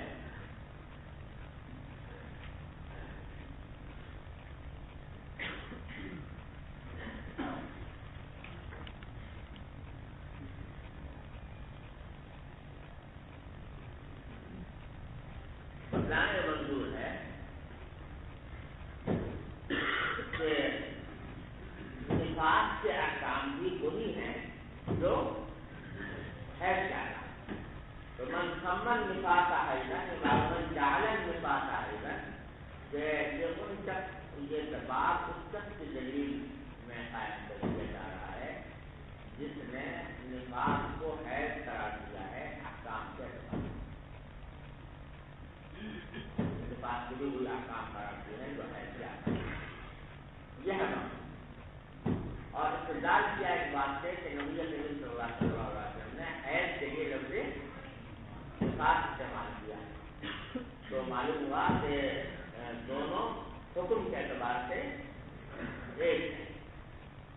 یہ ہے مقصود. اس لیے باب سمبند نفاق آنے لگتا ہے، باب سمبند حیضہ نفاق. چلیے باب مباشرة الحائض. وبه قال حدثنا قبيصة قال حدثنا سفيان عن منصور عن إبراهيم عن الأسود عن عائشة رضي الله عنها وعنهم قالت كنت أغتسل أنا والنبي صلى الله عليه وسلم من إناء واحد وكلانا جنب وكان يأمرني فاتزل فيباشرني وأنا حائض وكان يخرج رأسه إلي وهو معتكف فأغسله وأنا حائض. ومن عائشة رضي الله عنها فرمانے كنت أغتسل أنا والنبي صلى الله عليه وسلم من إناء واحد، میں اور نبی کریم صلی اللہ علیہ وسلم ہم غسل کیا کرتے تھے ایک ہی برتن سے، جب سے وقت آنا شروع جب میں ہم دونوں حالت جنابت میں ہوتے تھے اس وقت ایک ہی برتن سے دونوں غسل کر دیا کرتے تھے. یہ پہلے بھی گزری ہے بات. ایک تو مسئلہ یہ بیان کیا جائے کریں، اور دوسرا یہ بیان فرمایا کہ وقتاً یأمرنی فأغتسل، کہ آپ مجھے حکم دیتے تھے تو میں نظام پہن لیتی تھی. پر جو بات شروع ہوئی واقعہ آئی تو آپ مباشرت فرماتے مجھ سے اس حالت میں سنا لیتے ہیں. یہاں سمجھے نا، مباشرت تو مراد ہے غسل البشرہ کی بالبشرہ، بشرے سے بشرے کو ملانا. اردو میں مباشرت عام طور سے جمعہ کے لیے بولتے ہیں نا، تو وہ مراد نہیں ہے ہر چیز، بلکہ مباشرت سمانا دونوں جسموں کو آپس میں ملا لینا. تو یہ مباشرت ہم فرماتے تھے جب کہ میں نے اظہار کرنا ہوتا تھا میری حالت ہے جو پہلے نہیں سمجھ لو کہ جیسے میں نے ابھی عرض کیا کہ مباشرت یہاں پر ہے وہ جمع کو لانا نہیں. اردو ترجمے جو ہے نا چھپے ہوئے ہیں بخاری سے، تو اس میں مباشرت جو کو نہیں کیا اردو جس سے مباشرت کرتے تھے جس کو میں حالت ہے. تو اس پر ایک طوفان میں کیا دیا ان کو دیکھو ایسے ایسے حدیثیں لکھی ہیں بخاری میں جو قرآن کے بالکل خلاف ہے. قرآن کو کہتا ہے حالت حیض میں جائز نہیں مباشرت، اور یہاں منظور ہے کہ منظور ہے تھوڑا سا مباشرت کر دیا جائے. تو مباشرت کو تو اردو میں جمع کے معنی میں آتا ہے، تو اس واسطے ان لوگوں نے اس کا مطلب یہ سمجھ لیا اور اس کو برقرار کرنا شروع کر دیا. حالانکہ جیسے میں نے کہ مراد یہاں پر مباشرت سے وہ نہیں ہے جمع، بلکہ مطلب جسموں کا باہر ملا ہے. تو یہ جائز حالت ہے. سمجھ رہے ہو بھائیو؟ دوسرا مسئلہ یہاں پر یہ ہے کہ حالت حیض میں جمع تو بہما منع ہے، لیکن جمع کے علاوہ کسی اور طریقے سے بیوی سے استمتاع جائز ہے یا نہیں حالت حیض میں. اس میں تو کہا ہے مختلف اقوال. بعض تو کہا ہے کہ یہ کہا کہ استمتاع کسی بھی طریقے سے جائز ہے. جب عورت حالت حیض میں ہے تو مرد اس سے کچھ بھی نہیں کر سکتا، یہاں تک کہ بوسوں پر آ بھی جائز ہے. لیکن جمہور کا کہنا یہ ہے کہ ایسے کہنا غلط ہے کہ بوسوں پر آ بھی نہیں کر سکتا. البتہ جو منع ہے اس ممانعت کی حد کی میں بعض حضرات نے تو یہ فرمایا، اور وہی امام محمد رحمۃ اللہ علیہ کا مسئلہ ہے کہ صرف جمع نہ جائے، جمع کے اوپر وہ نہ جائے، اس کے علاوہ جتنے طریقے چمتا کے ہو سکتے ہیں وہ سب جائے. سمجھ رہے ہو؟ یہاں تک کہ تبدیل اور تبدیل بھی جائے امام محمد کو. اور وہ استدلال کرتے ہیں صحیح مسلم کی ایک حدیث ہے جس میں یہ آیا ہے کہ فعلوا كل شيء یا اصنعوا كل شيء الا الجماع یا الا النساء، کہ سب کچھ کر سکتے ہو سوائے جماع. امام محمد کا اور امام ابو حنیفہ امام مالک جو فرماتے ہیں کہ ما بین سرہ کی رکبہ، سرہ رکبہ کے درمیان جو رشتہ ہے اس سے استمتاع جائز ہے اور اس کے علاوہ استمتاع جائز ہے۔ اور وہ استدلال کرتے ہیں اس سے کہ دیکھو فرما رہی ہیں کہ آپ مجھے جیسے کہ میں اضاف ہے اضاف سے مابین سرہ کی رکبہ کا رشتہ تھک گیا، اب اس کے بعد سے مباشرت فرماتے تو اس میں کوئی مذاکرہ نہیں تھا اور وہ جائے سمجھ رہے ہو۔ لیکن بظاہر دلیل کے نقطۂ نظر سے امام محمد کا قول زیادہ راجح معلوم ہوتا ہے، کیونکہ اس میں صراحت ہے کہ اس نام کو کہتے ہیں نکاح اجماع اور باہر نکاح کا جو تبدیل سے مراد جمائی ہے تو معلوم ہوا کہ اصل چیز منع ہوا، باقی جو ہے وہ ممنوع نہیں، لیکن یہ ممنوع نہ ہونا اس شخص کے لیے ہے جس کو پورا اپنے اوپر بھروسہ ہو کہ یہ عمل کرے گا تو وہ آگے تجاوز نہیں کرے گا۔ قرآن عائشہ نے اس بات کے اوپر آگے تبدیل ہوئی فرما دیا کہ سارے اور پھر اگلا جملہ عائشہ نے یہ فرمایا کہ جو رکھتا ہوں لے بہت محتسب آپ اپنا سر مبارک نکال کر میرے سامنے ڈالے تھے جب آپ کافی ہوں گے تو آپ سے ضرور میں توڑ دیجیے اس کو وانا ہے جی۔ وبه قال حدثنا اسماعيل بن خليل قال اخبرنا علي بن مسهر قال اخبرنا ابو اسحاق هو الشيباني عن عبد الرحمن بن الاسود عن ابيه عن عائشه رضي الله عنها وعنهم قالت كانت احدانا اذا كانت حائضا فاراد رسول الله صلى الله عليه وسلم ان يباشرها امرها ان تتجه في فور حيضتها ثم يباشرها قالت وايكم يملك اربه كما كان النبي صلى الله عليه وسلم يملك اربه تابعه خالد وجرير عن الشيباني۔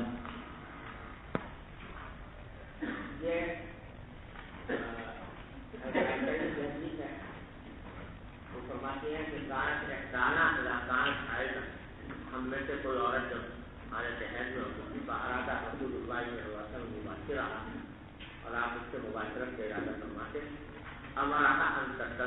فور حیض تو آپ اس کو حکم دے دیتے کہ تم ادار مان لو فور حیض یعنی اس وقت میں جب کہ اس کا حیض جو ہے اپنے سباب کا ہوتا ہے فور کے بعد ڈیلی یعنی حیض ڈیلی آ رہا ہوتا تھا اپنے کثرت کے ساتھ آ رہا ہوتا تھا، اس حالت میں بھی آپ فرماتے تھے کہ تم اپنے ادار باندھ لو تم مباشر ہوا پھر اس سے مباشرت فرماتے ہیں۔ لیکن ہم عائشہ میں فرماتے ہیں وہ ایوکم یملک عرب کما کان نبی صلی اللہ علیہ وسلم یملک عرب دوسرا سے حمزہ و پھر را اس کا معنی ہوتا ہے حاضر، اور ارب بکسر حمزہ و سکون الرا اس کا معنی ہوتا ہے اردو، اس کا معنی ہوتا ہے اردو، اور بعض اوقات ارب کو بھی اصل معنی اس سے اردو سے ہیں، بعض اوقات اس کو بھی حاجت کے معنی میں استعمال کرتے ہیں۔ سمجھ رہے ہو؟ اس میں روایتوں میں دونوں طرح منقول ہے، یملک کو عربہ ہوں یملک کو اربہ ہوں، لیکن وہاں پہ نے عرب والی روایت کو زیادہ راجح قرار دیا۔ آپ نے فرمایا تھا کہ ایوکم یملک کو عربہ تم میں سے کون ہے جو قابو رکھتا ہو اپنی حاجت پر، برابر یملک کو تمہارا مالک ہونا برابر قابو رکھنا، تو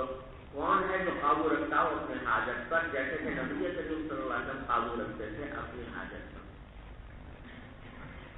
لیکن عائشہ یہ بتا رہے ہیں کہ دیکھو بھائی میں بتا تو رہی ہوں کہ رسول کریم صلی اللہ علیہ وسلم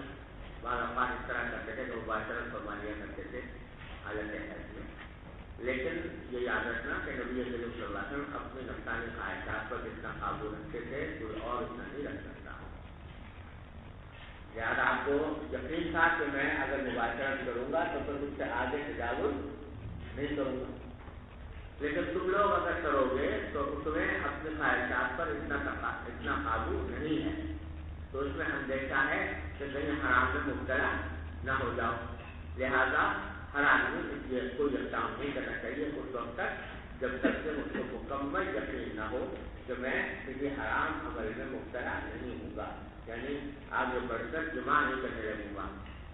سمجھے نا؟ تو پھر اگر کسی کو یقین ہو تب بھی ایسا کرنا چاہے ورنہ جی. وبه قال حدثنا ابو النعمان قال حدثنا عبد الواحد قال حدثنا الشيباني قال حدثنا عبد الله بن شداد قال سمعت ميمونة رضي الله عنها وعنهم قالت كان رسول الله صلى الله عليه وسلم إذا أراد أن يباشر امرأة من نسائه أمرها فاعتذرت وهي حائض. ورواه سفيان عن الشيباني. باب ترك الحائض الصوم. وبه قال حدثنا سعيد بن ابي مريم قال حدثنا محمد بن جعفر قال اخبرني زيد هو ابن اسلم عن عياذ بن عبد الله عن ابي سعيد الخدري رضي الله عنه وعنهم قال خرج رسول الله صلى الله عليه وسلم في اضحى او فجر الى المصلى فمر على النساء فقال يا معشر النساء تصدقنا فاني اريدكن اكثر اهل النار. فقلنا وبما يا رسول الله؟ قال تكثرن اللعن وتكفرن العشيره ما رايت من ناقصات عقل ودين اذهب للب الرجل الحاذر من احداكن. قلنا وما نقصان ديننا وعقلنا يا رسول الله؟ قال اليس شهاده المراه مثل نصف شهاده الرجل؟ قلنا بلى. قال فذلك من نقصان عقلها. اليس اذا حاذت لم تصلي ولم تصم؟ قلنا بلى. قال فذلك من نقصان دينها. يعني پہلے پڑھ چکے ہیں آپ کتاب ایمان میں. یہاں لانے کا مقصد یہ ہے کہ آپ نے عورت کے نقصان دین کی تفصیل کرتے ہوئے یہ فرمایا کہ وہ حالت حیض میں نہ نماز پڑھ سکتی ہے نہ روزہ رکھ سکتی ہے.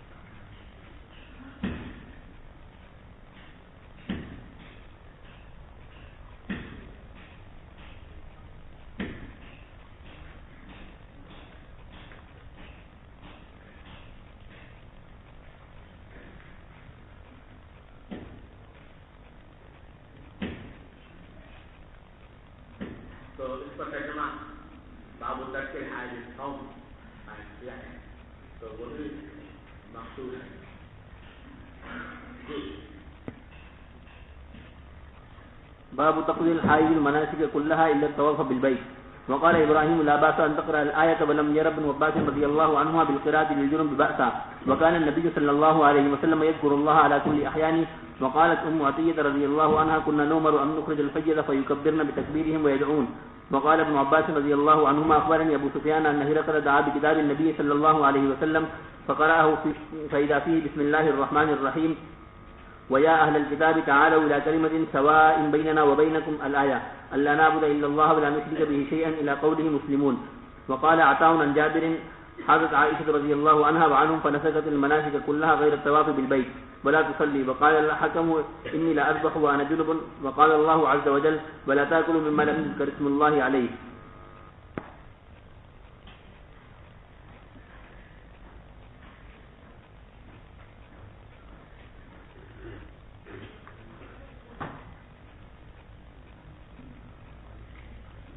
باب ہے کہ تحمل حائض المناسک کلها الا الطواف.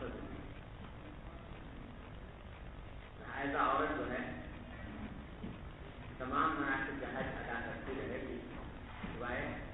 بیت اللہ کے طواف جیسا کہ پہلے گزرا.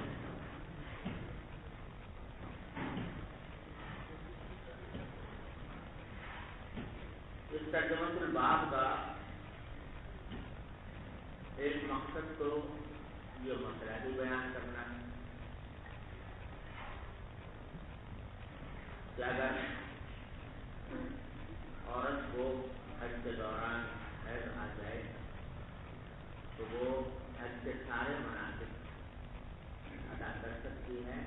صرف طواف بیت اللہ ایسی ہے جو اس کے لیے منع ہے، باقی سارے کام کر سکتے. ایک یہ مسئلہ بیان کرنا. لیکن ڈر پڑتا کیا لوگ یا جملن کریں امام بخاری اس سے اپنے مسلک پر استدلال کرنا ہے. وہ مسلک ان کا جو ہے وہ جمہور سے بالکل ہٹا ہوا ہے.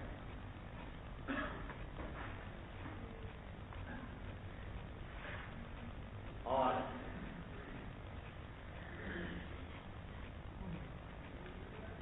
اگر ان کو مسئلہ کے ساتھ کہا جائے تو ہے لے جانا وہ یہ کہ امام بخاری رحمۃ اللہ علیہ کے نزدیک حائضہ عورت کے لیے تلاوت کرنا بھی جائز ہے. حائضہ عورت کے لیے تلاوت کرنا بھی جائز ہے، اور نہ صرف حائضہ کے لیے جائز ہے بلکہ جنوبی کے لیے بھی جائز ہے. جبکہ ائمہ اربعہ کے نزدیک جو ہے مفتابی قول یہ بھی ہے کہ حائض اور جنوبی جو ہے وہ قرآن کریم کی تلاوت نہیں کرتے. اگرچہ ایک روایت امام مالک اور امام احمد سے یہ بھی ہے کہ جائز ہے ان کے لیے تلاوت کرنا، حائضہ کے لیے بھی اور جنوبی کے لیے بھی، جیسا کہ امام بخاری کہتے ہیں. لیکن جو ان کی روایت ہے مرجوح ہے، مفتابی اور راجح روایت ان کے یہاں بھی یہی ہے کہ حائض اور جنوبی کے لیے تلاوت جائز ہے. تو امام بخاری رحمۃ اللہ علیہ اس باب میں اپنے اس مسلک پر بھی استدلال کرنا چاہتے ہیں کہ حائض اور جنوبی کے لیے تلاوت جائز ہے. ارے سمجھو، امام بخاری نے جو دلائل یہاں پر بیان کیے ہیں ان کو سمجھنے سے پہلے یہ سمجھ لو کہ جمہور کے نزدیک جو جنوبی اور حائض کے لیے تلاوت منع ہے اس کے متعدد دلائل جمہور کے پاس. ان میں سے ایک دلیل تو آپ ترمذی میں پڑھیں گے حدیث جس میں یہ فرمایا کہ لا تقرؤوا الحائض والجنوب شیئا من القرآن. حائضہ اور جنوبی مرد قرآن کا کوئی حصہ تلاوت نہ کرے. یہ حدیث آپ ترمذی میں پڑھو گے، وہ جمہور کے لیے. اور علامہ عینی رحمۃ اللہ علیہ نے عمدۃ القاری میں اس مقام پر اور بھی متعدد احادیث روایت کی ہیں جو اسی حکم پر دلالت کرتی ہیں. ان میں سے ایک حضرت علی رضی اللہ عنہ سے حدیث علی نے نبی کریم صلی اللہ علیہ وسلم کا یہ ارشاد نقل فرمایا کہ جنوبی سے تلاوت ہر حال میں کی جا سکتی ہے، ریسا جناب سوائے جنابت. تو آپ نے خود جنابت کی حالت کو مستثنی قرار دیا ان حالات سے کہ جن سے تلاوت قرآن جائے. ان احادیث کی تفصیل اور ان کے اوپر مفصل کلام ان کے سند وغیرہ پر یہ علامہ عینی بخاری میں کیا ہے. کچھ تھوڑا سا خلاصہ اس کا جو ہے وہ میں نے جو نام البانی کی ہوئی ہے اس کے اندر بھی مذکور ہے. یہ جتنی بھی حدیثیں باب میں جمہور کی دلیل ہیں ان میں سے ہر ایک میں سند میں کچھ نہ کچھ کلام ہے. تو اس کلام کا جواب بھی دیا گیا ہے. لیکن اگر جس پر تمام روایتوں کو یہ سمجھ لیا جائے کہ وہ صحیح ہے، سند کے اعتبار سے کمی نہیں ہے، تب بھی ان کی کثرت اتنی ہے کہ یہ قبلی بابا باب، یعنی اگرچہ اپنی ذات میں وہ کمزور ہوں لیکن جب ان کا مجموعہ دیکھا جائے تو یہ پتہ چلتا ہے کہ وہ بے اثر نہیں. اور جس طرح آپ کسی حدیث میں پڑھ کر آئے ہو کہ ایک حدیث اگر صحیح ہے لیکن متعدد طرق سے مروی ہے تو حسن غیری بن کر وہ قابل استدلال ہو جاتی ہے. اسی طرح اگر کوئی حدیث صحیح ہے لیکن اس کے شواہد بہت سے ہیں اور متعدد شواہد سے وہی مضمون ثابت ہو رہا ہے تو مجموعے کو قابل استدلال قرار دیا جاتا ہے. اس واسطے حنفیہ اور جمہور اس بات کے قائل ہے کہ جنوبی اور حائض کے لیے تلاوت کلام پاک جائز ہے. ارے سمجھ رہے ہو، امام بخاری رحمۃ اللہ علیہ اس کے برخلاف دلائل لائے ہیں اس بات میں. تو یہ جو کہا نا کہ تقبیر حائض المناسک کلھا علت طواف البیت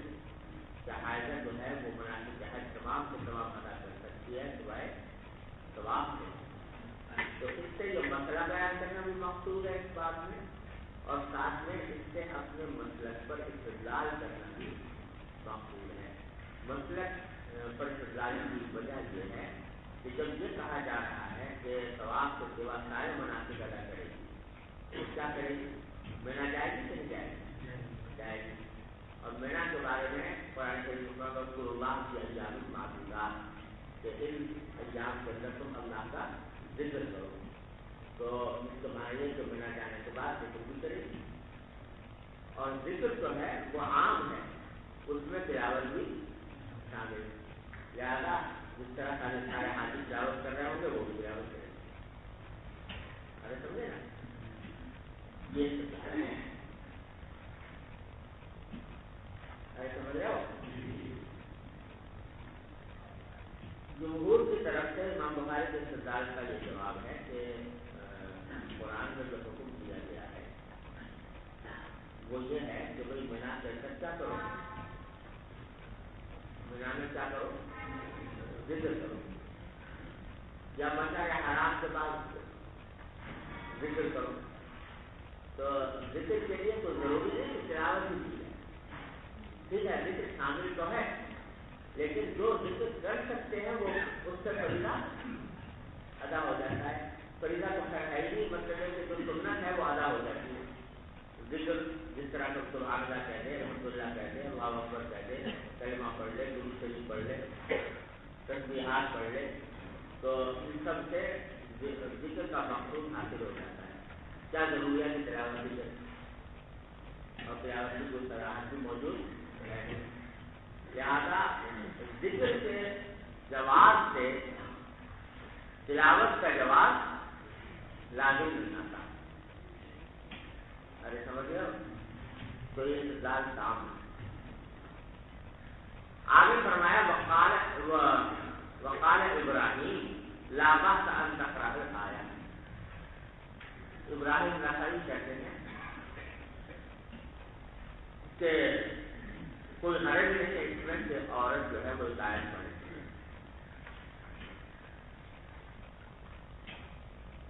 اس سے امام بخاری انتظار کر رہے ہیں کہ دیکھو ابراہیم نخعی جو ہے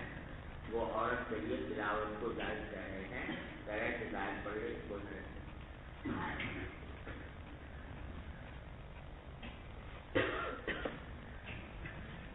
لہٰذا تلاوت میں کوئی حرج نہیں. جمہور کی طرف سے اس کا جواب یہ ہے کہ بھائی ابراہیم نخعی رحمۃ اللہ علیہ کا یہ قول تو الٹا جمہور کے مسلک پر دلالت کر رہا ہے. حضرت ابراہیم کہہ رہے ہیں ایک آیت پڑھ، ایک آیت کیا کرے؟ اگر تلاوت کرنا جائز ہوتا تو پھر ایک آیت کی کیا کرے؟ وہی کہتے کہ وہ تلاوت کرے جتنا چاہے. لیکن ایک آیت کی جو وہ قید لگا رہے ہیں تو وہ اس بات کی دلیل ہے کہ تلاوت تو ان کے نزدیک بھی منع ہے. البتہ وہ اس مسئلے سے گفتگو کر رہے ہیں کہ کتنی مقدار پڑھنے سے تلاوت کی ممانعت لاگو ہوتی ہے. تو وہ کہہ رہے ہیں کہ صرف ایک آیت پڑھ لے تو کوئی مذائقہ نہیں. یعنی ایک آیت بلکہ ان کے راجہ پالیسی کے مطابق، راجہ روایت کے مطابق ان کے ہاں دو آیتیں بھی اگر کوئی پڑھ لے تو ممانعت نہیں. دو سے زیادہ پڑھے گی تو پھر ممانعت نہیں. تو اصل میں جو حضرات سے حالت جنابت میں یا حالت حیض میں تلاوت قرآن کی عدم جواز سے قائل ہیں، ان کے ہاں ممنوع تلاوت کی مقدار کے تعلق میں مختلف اقوال جو آپ نے فقہ میں پڑھے ہوں. حنفیہ کے یہاں راجح قول یہ ہے کہ ایک آیت پوری نہ معدون الآیت کی تلاوت ہے. ابراہیم نے ایسے کہتے ہیں پوری تلاوت ہے، ہم نے بلکہ دو آیتیں بھول جائے. تو یہ مسئلہ جو ابراہیم نخعی کہہ رہے ہیں وہ اس مقدار کو بیان کرنے کے لیے کہہ رہے ہیں جس پر ممانعت لاگو نہیں ہوتی. ممانعت آیات وہ بھی قائم ہے، لیکن کہتے ہیں اتنی مقدار ایک آیت یا 2 آیت سے مقدار پڑھنے سے وہ منافی ہوگی، کیونکہ ان کا کہنا یہ ہے کہ اگر کوئی آدمی صرف ایک آیت پڑھے یا 2 آیتیں پڑھے صرف، تو عرفاً اس کو یہ نہیں کہتے کہ تلاوت کر رہا ہے، سمجھے نا؟ اور حنفیہ کے یہاں جو مشہور ہے وہ معذورن آیا ہے، وہ کہتے ہیں اگر ایک آیت کو پڑھے گا تو کہیں گے کہ تلاوت، لیکن معذورن آیا اگر پڑھے گا ایک آیت سے کم پڑھے گا تو عرفاً اس کو تلاوت نہیں کہا جاتا، لہٰذا وہ تلاوت کی حرمت میں عنوانات میں داخل ہے، سمجھ گئے؟ یہ مسئلہ الگ ہے کہ بھائی کتنی مقدار عنوانات میں داخل ہوتی ہے کتنی نہیں ہوتی، لیکن اصولی طور پر جامع نسائی بھی عنوانات کے آئے ہیں، لہذا اس سے استدلال کام نہیں۔ ارے سمجھو بھائیو، آگے فرماتے ہیں ولم عباس رضی اللہ عنہ بالقراءۃ الجنوبی بحثا، عبداللہ بن عباس نے جنوبی کے لیے قراءت کرنے میں کوئی حرج نہیں کیا، جو عبداللہ بن عباس کا مطلب بیان کرتے ہیں۔ اس میں جو ہے 2 احتمال ہیں، ایک احتمال یہ کہ انہوں نے قراءت کا جو اجازت دی جنوبی کے لیے تو وہی آیت یا خاص مقدار کی حد تک جائز قرار، تب تو وہی بات ہو گئی جو ابراہیم نخعی کے ذکر نام نے کہی، لیکن اگر بالکل ان کا مقصد یہی ہے کہ تلاوت مطلقاً جائز ہے جنوبی کے لیے، تو بے شک یہ امام بخاری کی دلیل بنتی ہے عبداللہ بن عباس کا قول، لیکن جمہور کا جو استدلال ہے وہ کس سے ہے؟ احادیث مرفوعہ، لہذا عبداللہ بن عباس کا جو یہ قول ہے رضی اللہ تعالیٰ عنہ وہ احادیث مرفوعہ کا مقابلہ نہیں کرتا۔ ارے تو سمجھ رہے ہو؟ وکان نبی صلی اللہ علیہ وسلم یذکر اللہ علی کل احیانہ، اب تیسری دلیل بیان کرتے ہیں کہ حضرت عائشہ کا کی حدیث ہے جو امام بخاری ترجمۃ الباب میں حدیث کا حوالہ دیے بغیر نقل کر دی ہے، حضرت عائشہ کا حوالہ دیے بغیر نقل کر دی ہے۔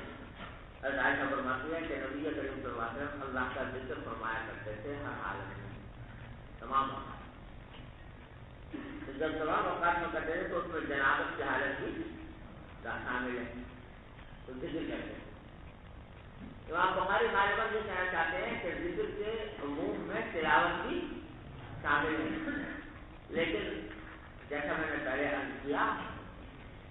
جمہور کا کہنا یہ ہے کہ ذکر کو کوئی منع نہیں کرتا، تسبیح کو کوئی منع نہیں کرتا، تو ذکر و تسبیح ہر حالت میں آپ فرماتے تھے، لیکن اس سے اجازت نہیں آتا کہ جنابت کی حالت میں تلاوت بھی فرماتے ہو، بلکہ اس کے خلاف آپ کے احکام موجود ہیں، لہذا اس سے اجازت۔ ارے سمجھو، وقالت ام عطیہ، اور حضرت ام عطیہ انصاریہ رضی اللہ عنہ فرماتی ہیں کہ کنا نؤمر ان نخرج الحیہ، ہمیں اس بات کا حکم دیا جاتا تھا کہ ہم حائضہ عورتوں کو نکال کر لے جائیں، کہاں لے جائیں؟ عیدگاہ، عیدگاہ کی بات کر رہی ہے، نماز عید کی بات کر رہی ہے ام عطیہ کہ جب عید کا جنازہ تھا نماز عید ہوتی تھی تو ہم خواتین کو آپ صلی اللہ علیہ وسلم کی طرف سے یہ حکم تھا کہ تم حائضہ عورتوں کو بھی نکال کر لے جاؤ عیدگاہ کے اندر، تو یکبرن بالتکبیر، جا کر وہ مسلمانوں کی تکبیر کے ساتھ وہ بھی تکبیر کریں، اللہ اکبر اللہ اکبر کہتے ہیں، وہ یدعون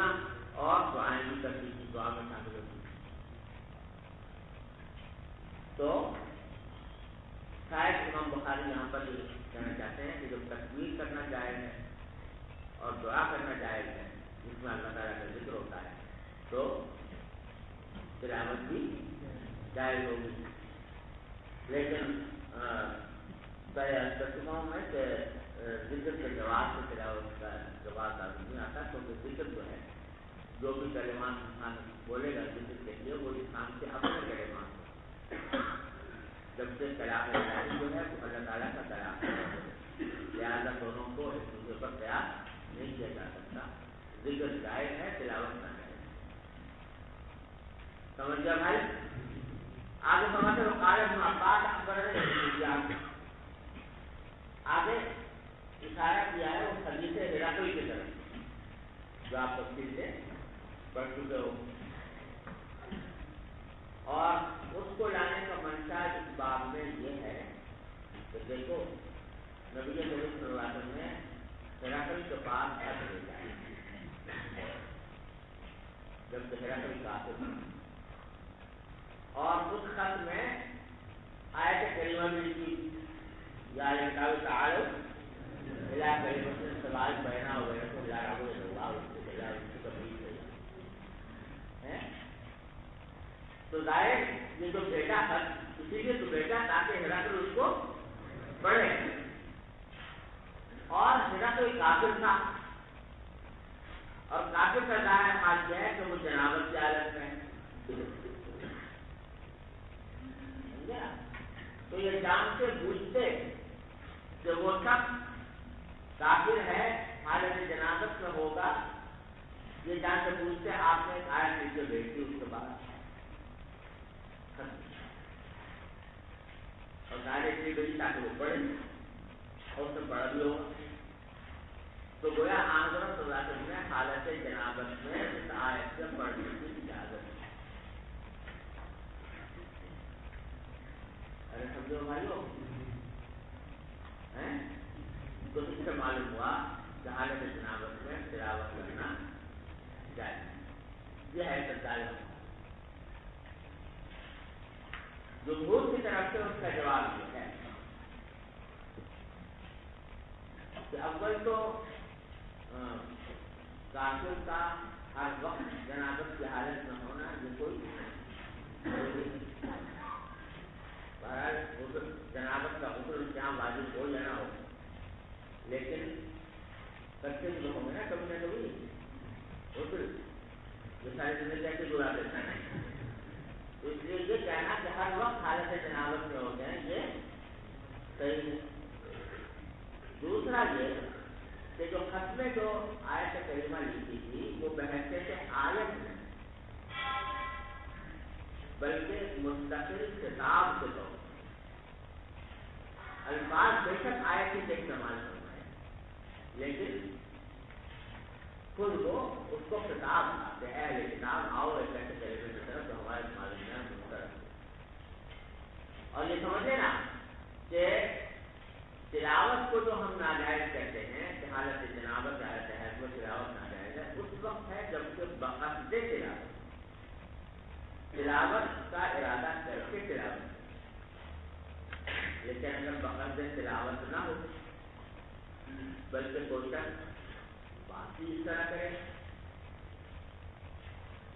بات کرنا مقصود ہے لیکن الفاظ قرآن کے استعمال کریں۔ ایک آدمی کا نام موسیٰ ہے، اس سے دوسرا پوچھتا ہے کہ ماتی کبھی یہ ملی گئی آپ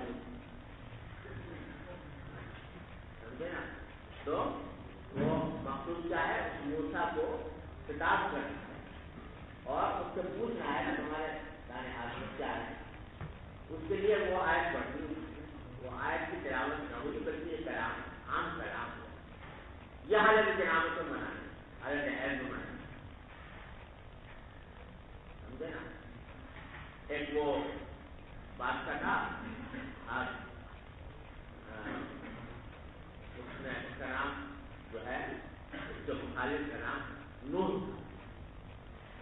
ان کا آپس میں بحث چل رہی تھی، تو ایک مرتبہ اس نوح نے خط لکھا کہ تم اگر کوئی بات نہیں مانو گے تمہارے اوپر میں حملہ کر دوں گا، تمہارے محنت کر دوں گا، تمہاری ساری آبادی آپ میں ملا دوں گا۔ تو غالباً ہارون رشید کو آتا ہے کہ اس نے جواب میں خط کے نیچے جو بھیج دیا یا نوح پر دادل کرنا سب کا ڈالنا پاتے ہوگا تعلیمہ ہے تو اب یہ آیت جو لکھی ہے پکڑ سے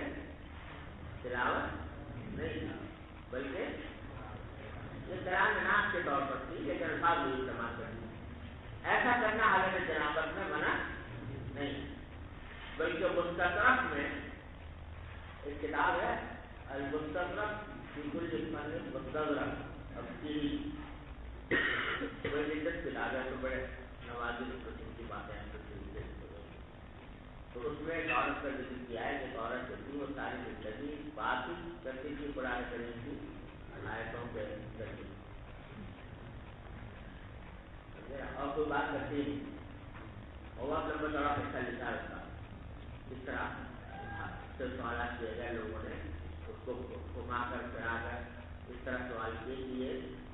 مجبور ہو جائے اور آیت کے علاوہ کسی اور طرح جواب دے مگر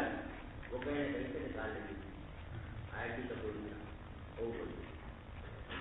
تو وہ بولنا جو ہے وہ تلاوت نہیں تھا کیا تھا وہ کلام تھا عام کلام تو آیت کریمہ کے الفاظ کو اگر کوئی شخص بقصد تلاوت نہیں بلکہ بقصد خطاب پڑھے تو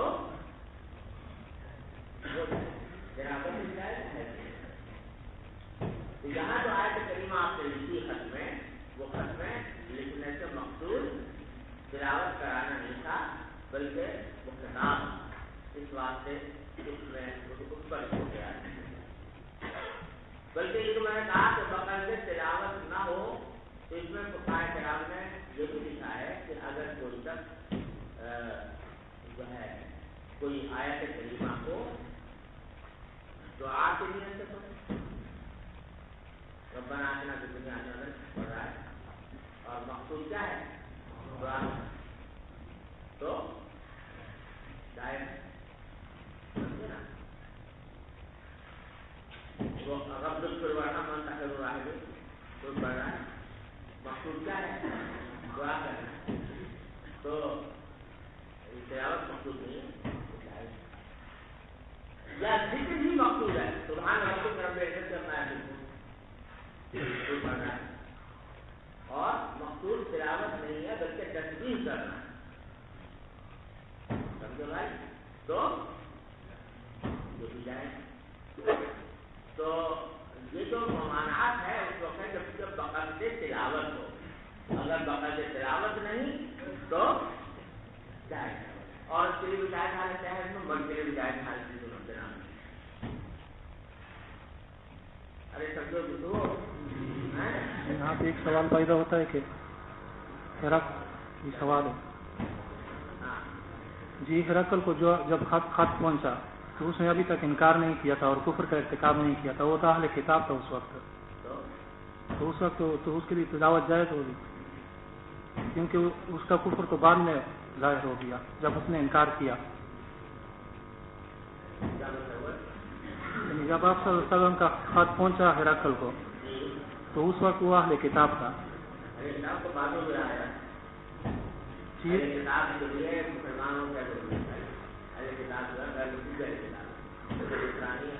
آپ صلی اللہ علیہ وسلم کی حقانیت انکار تو بعد میں کیا اس نے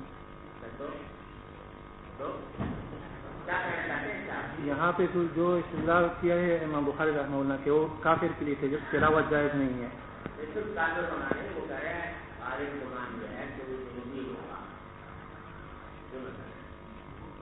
ہم نے بات میں کہہ دیا کہ وہ جنوبی ہونا کوئی ضروری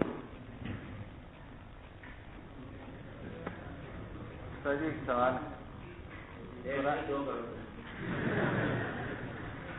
قرآنی آیات کو گفتگو کے طور پر استعمال کرنا چاہیے قرآنی آیات کو عام گفتگو میں استعمال کرنا گفتگو کے طور پر اس میں دو قول ہیں بعض لوگ منع کرتے ہیں اس کو لیکن راجہ یہ ہے کہ کوئی مداخلہ نہیں جائے وہ الفاظ استعمال ہو رہے ہیں جو قرآن استعمال کیے ہیں گفتگو کے اندر لیکن تلاوت مقصود نہیں ہے تو جائے اور استاد جی یہ جو بقصد تبرک اور بقصد تلاوت کے بارے میں جو احکامات فرمائے تو استاد جی لکھنے میں بھی یہی احکامات ہیں یا صرف پڑھنے میں لکھنے میں استاد جی یہی وہ بتایا میں جو امام محمد والے امام یوسف کا اس میں اختلاف ہے نا تو امام محمد فرماتے ہیں کہ جو حکم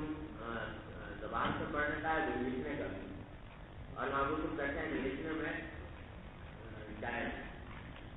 تو اور میں وہاں پر قول ایک پیسہ جو بیان کیا تھا کہ اگر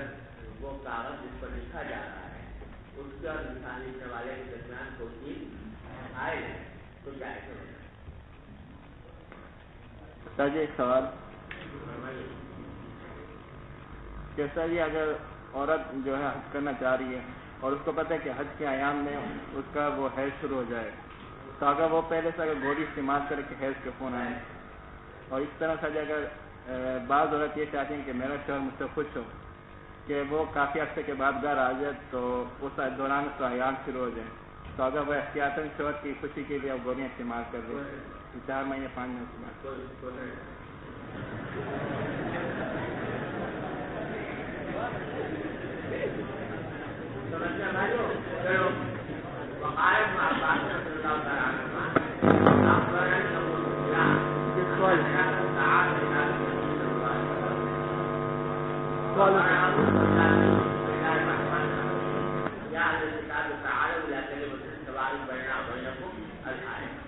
اللہ نعبد الا اللہ ولا نشرك به شيئا الى قوله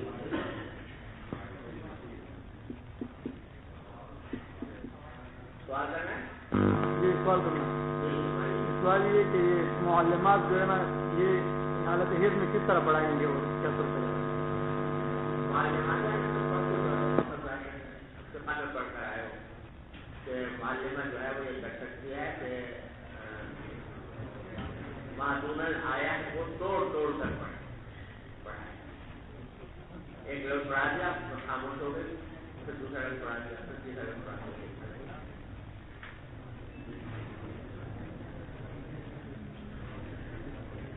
آگے فرماتے ہیں قال عطاء عن جابر رضی اللہ عنہ صحابت عائشہ رضی اللہ عنہ بناتک المناسک كلها غیر النوافل حضرت عائشہ کو حیض آ گیا تھا تو آپ نے تمام مناسک ادا کیے سوائے بلا تصلی اور نماز بھی نہیں پڑھتے تھے وقال الحکم حضرت حکم کا قول یہ ہے کہ انی لاذبح وانا جنوب تو میں جانور ذبح کرتا ہوں جبکہ میں کیا ہوتا ہوں جنوبی ہوتا ہوں اور امام بخاری آیت پر اضافہ کرتے ہیں کہ قال اللہ عز و جل لا تأكلوا مما ذكر اللہ علیہ کہ جس جانور پر ذبح کرتے ہوئے اللہ کا نام نہ لیا جائے وہ کھانے کی اجازت نہیں جب حکم یہ کہہ رہے ہیں کہ میں جنوبی ہونے کی حالت میں ذبح کرتا ہوں یقیناً اللہ کا نام بھی لیتے ہوں گے بسم اللہ پڑھتے ہوں گے اب بسم اللہ بھی ایک آیت ہے بسم اللہ بھی کیا ہے ایک آیت ہے تو آیت کا پڑھنا لازم آیا آنے کے نام تو جو آپ بولے تو میں نے عرض کیا تھا کہ بسم اللہ الرحمن الرحیم جو پڑھتے ہیں نا آپ تو وہ بنیت تلاوت نہیں پڑھتے بلکہ کام کو شروع کرنے کے کل امر دیوانی لالی تو بسم اللہ کو بناتا کیونکہ اردو کا حکم ہے کہ جب بھی کوئی اہم کام کرو تو بسم اللہ پڑھو اسے پڑھو تو اس سے بند تلاوت کے ساتھ پڑھنا لازم نہیں آیا اور نہ اس کا جواب سمجھتے ہیں بات آگے چلو وبه قال حدثنا ابو نعيم قال حدثنا عبد العزيز بن ابي سلمة عن عبد الرحمن بن القاسم عن القاسم بن محمد عن عائشة رضي الله عنها وعنهم قالت خرجنا مع رسول الله صلى الله عليه وسلم لا نذكر الا الحج فلما جئنا سرف فمست فدخل علي النبي صلى الله عليه وسلم وانا ابكي فقال ما يبكيك قلت لوددت والله اني لم احج العام قال لعلك نفست قلت لوددت والله اني لم احج العام اسی رونے کی حالت میں نے عائشہ نے کہا تو مجھے خیال ہو رہا ہے کہ مجھے پسند ہے بات کہ اللہ کی قسم کیا میں انکار کو آتی ہی نہیں مطلب ہے کہ اس وقت میں آئی ہی اس کی مشقت بھی اٹھائی اور حیض بھی آ گیا تو وہ سمجھ رہی تھی کہ حیض آنے کے بعد میں اب حیض نہیں کر سکوں گی تو اس بات سے آنا بیکار ہوا تو کاش میں اب اس سال نہ آتی پھر کسی سال میں حج کر لیتی پھر انہوں نے جب بتایا کہ نہیں حج تم کر سکتی ہو تو پھر ان کا یہ خبر ہو جی قلت نعم قال فإن ذلك شيء كتبه الله على بنات آدم فقال ما يفعل الحاج غير أن لا تطوفي بالبيت حتى تطهري باب الاستحاضة وبه قال حدثنا عبد الله بن يوسف قال أخبرنا مالك عن هشام عن أبيه عن عائشة رضي الله عنها وعنهم أنها قالت فاطمة بنت أبي حبيش لرسول الله صلى الله عليه وسلم يا رسول الله إني لا أطهر أفأدع الصلاة؟ فقال رسول الله صلى الله عليه وسلم إنما ذلك عرق وليس بالحيضة، فإذا أقبلت الحيضة فاترك الصلاة، فإذا ذهب قدرها فاغسلي عنك الدم وصلي. یہ استعاذہ کی حدیث ہے، اس کے مختصر احکام جو ہیں انشاءاللہ آپ کے پاس ابو داؤد اور ترمذی میں آئیں گے، بڑی مقبول حدیثیں روایت کی ہیں استعاذہ سے متعلق. یہاں پر مجھے کوئی خاص بات کرنے کی ضرورت ہے. جی. باب غسل دم الحيض. وبه قال حدثنا عبد الله بن يوسف قال أخبرنا مالك عن هشام بن عروة عن فاطمة بنت المنذر عن أسماء بنت أبي بكر الصديق رضي الله عنها وعنهم أنها قال سألت امرأة رسول الله صلى الله عليه وسلم فقالت يا رسول الله أرأيت إحدانا إذا أصاب صوبها الدم من الحيضة كيف تصنع؟ فقال رسول الله صلى الله عليه وسلم إذا أصاب صوب إحداكن الدم من الحيضة فلتقرصه ثم لتنزحه بماء ثم لتصلي فيه. یہ حضرت اسما فرماتی ہیں کہ ایک عورت نے رسول اللہ صلی اللہ علیہ وسلم پوچھا اور کہا کہ یا رسول اللہ یہ بتائیے، ارائیت کا معنی اخبر میں مجھے بتائیے، احدانا ہم میں سے کسی عورت کو اذا اصاب ثوبها الدم من الحیض، کہ اگر اس میں سے کسی کی عورت کے کپڑے کو حیض کا خون لگ جائے تو کئی پکڑنا کیا کرے؟ رسول اللہ صلی اللہ علیہ وسلم نے فرمایا کہ اذا اصاب ثوبها الدم من الحیض فلتقرصه، اور ایسا جاتے تو کرسن کمانا کھرچ، اس خون کو کیا کرے؟ کھرچ لے. تو مل تنزح ہو بیمائیں، پھر اس کو نرم کرے پانی سے، برائے دھولے اس کو پانی. اور یہ حدیث ان دلائل میں سے جو حنفیہ کہتے ہیں کہ نرم کرم جو ہے وہ غسل کے معنی میں بھی استعمال ہوتا ہے، اور یہاں پر بجمع نرم کا مراد غسل ہے. تو جہاں بول غلام کے سلسلے میں جو حدیث میں نظر آیا ہے اس کو بھی اسی معنی میں معقول کرتا ہے. جی. وبه قال حدثنا أسبغ قال أخبرني ابن وهب قال أخبرني عمرو بن الحارث عن عبد الرحمن بن القاسم حدثه عن أبيه عن عائشة رضي الله عنها وعنهم قالت كانت إحدانا تحيض ثم تقرص الدم من ثوبها عند طهرها فتغسله وتمضي على سائره ثم تصلي فيه. باب اعتكاف المستحاضة. وبه قال حدثنا إسحاق بن شاهين أبو بشر الواسطي قال أخبرنا خالد بن عبد الله بن خالد عن إكرمة عن عائشة رضي الله عنها وعنهم أن النبي صلى الله عليه وسلم اعتكف معه بعض نسائه وهي مستحاضة ترى الدم فربما وضعت السست تحتها من الدم، وزعم أن عائشة رأت ماء العصفر فقالت كأن هذا شيء كانت فلانة تجده.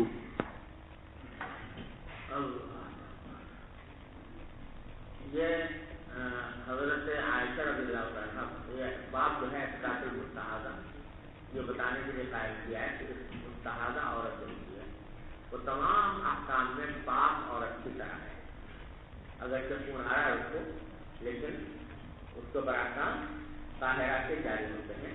لہٰذا وہ نمازی بھی پڑھے گی، روزے بھی رکھے گی، یہاں تک کہ اگر وہ اعتکاف میں بیٹھنا چاہے تو اعتکاف میں بھی بیٹھ سکتی ہے. چنانچہ حضرت عائشہ رضی اللہ عنہا روایت فرماتی ہے نبی صلی اللہ علیہ وسلم اعتکاف معبود باب نسائی، آپ کے ساتھ بعض ازواج ہیں وہ بھی اعتکاف میں بیٹھے ہوئے اس کے ساتھ. یہ کون تھی اس کے بارے میں روایتیں مختلف ہیں. بعض روایت سودا تھی، بعض ہمارے متعلق حبیبہ تھی، اور بعض ہمارے پاس زینب تھی، اور بعض ہمارے پاس سلمہ رضی اللہ عنہ. اللہ علیہ وہی مستحاضۃ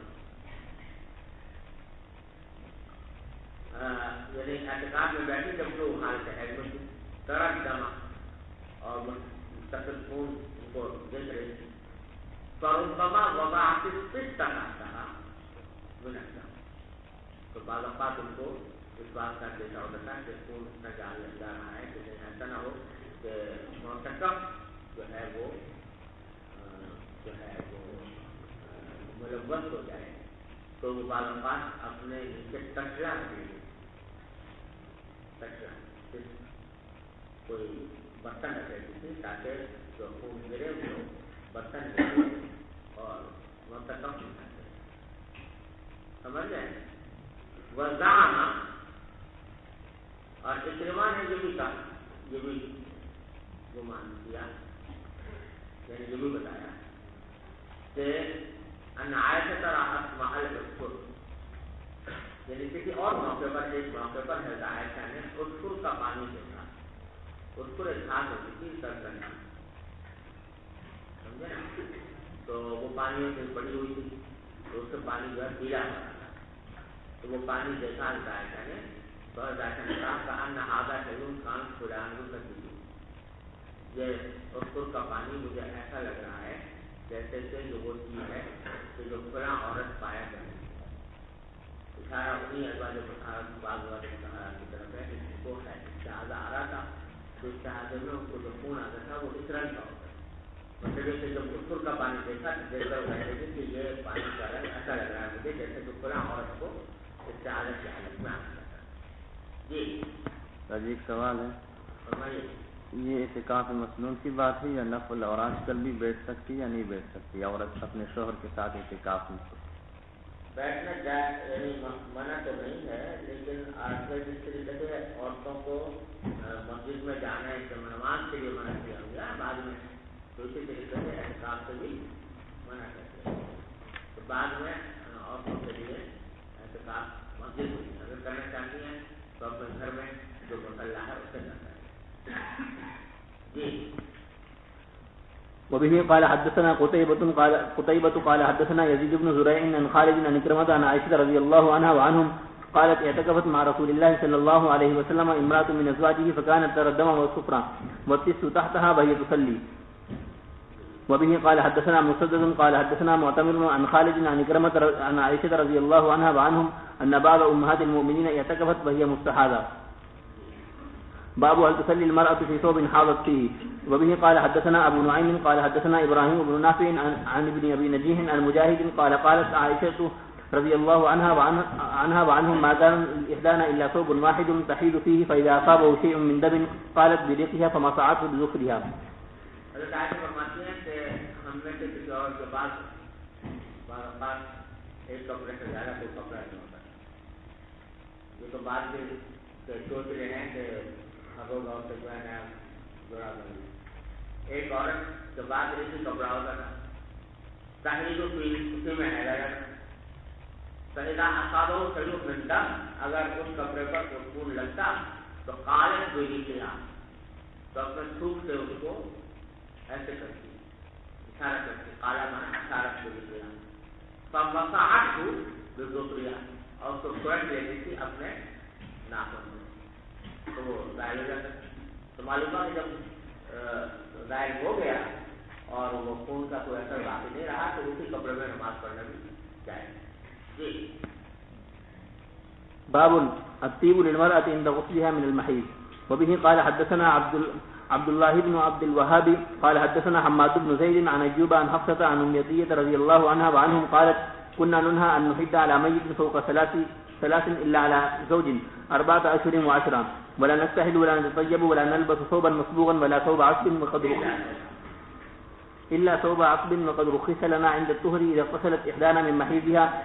في نبذة من كسي أظفار وكنا ننهى عن اتباع الجنائز. رواه هشام بن حسان عن حفصة عن أم عطية عن النبي صلى الله عليه وسلم. حضرت ام عطیہ فرماتی ہیں کہ ہمیں اس بات سے روکا جاتا تھا کہ ہم سوگ منائیں کسی مردے کا 3 دن سے زیادہ، یعنی شوہر کے علاوہ کسی اور مردے کا سوگ جو ہے وہ 3 دن سے زیادہ منانا جائز نہیں ہے عورت کے لیے، اللہ اعلیٰ زوج، ہاں شوہر کا سوگ منانا جائز ہے 4 مہینے تک، اس وقت جب کہ وہ 4 مہینے 10 دن کا سوگ منا رہی ہوں یعنی عدت کر رہی ہوں تو لا نستحل، نہ سرما لگائیں ولا نتطیب، نہ ہم خوشبو لگائیں ولا نلبس ثوبا مصبوغا، اور نہ لگا ہوا کپڑا پہنیں الا ثوب عصب، سوائے اس کپڑے سے جو عصب ہو، یعنی ایک تو ہوتا ہے کہ کپڑا جو ہے وہ باقاعدہ اس کو رنگ دیا گیا وہ تو مصبوغ ہے، اور عصب اس کپڑے کو کہتے ہیں کہ جو رنگا نہیں دیا بلکہ وہ رنگین دھاگے سے بنا ہوا دھاگے رنگین، تو وہ پہننا بھی جائز ہے لیکن رنگا ہوا کپڑا پہننا جائز ہے۔ اور فرمایا وقت درست سے رہنا اندر، البتہ جب حیض سے پاک ہو تو اس وقت ہمیں اجازت دی گئی کہ کثرت احکام میں ماہی دیا کہ جب ہم میں سے کوئی عورت ایسے غسل کرتی کوئی لوگ گٹی کوئی کچھ کی الفاظ تو تھوڑا سا کچھ سے الفاظ کی خوشبو لے کر لگا لیں جو خوشبو کا نام ہے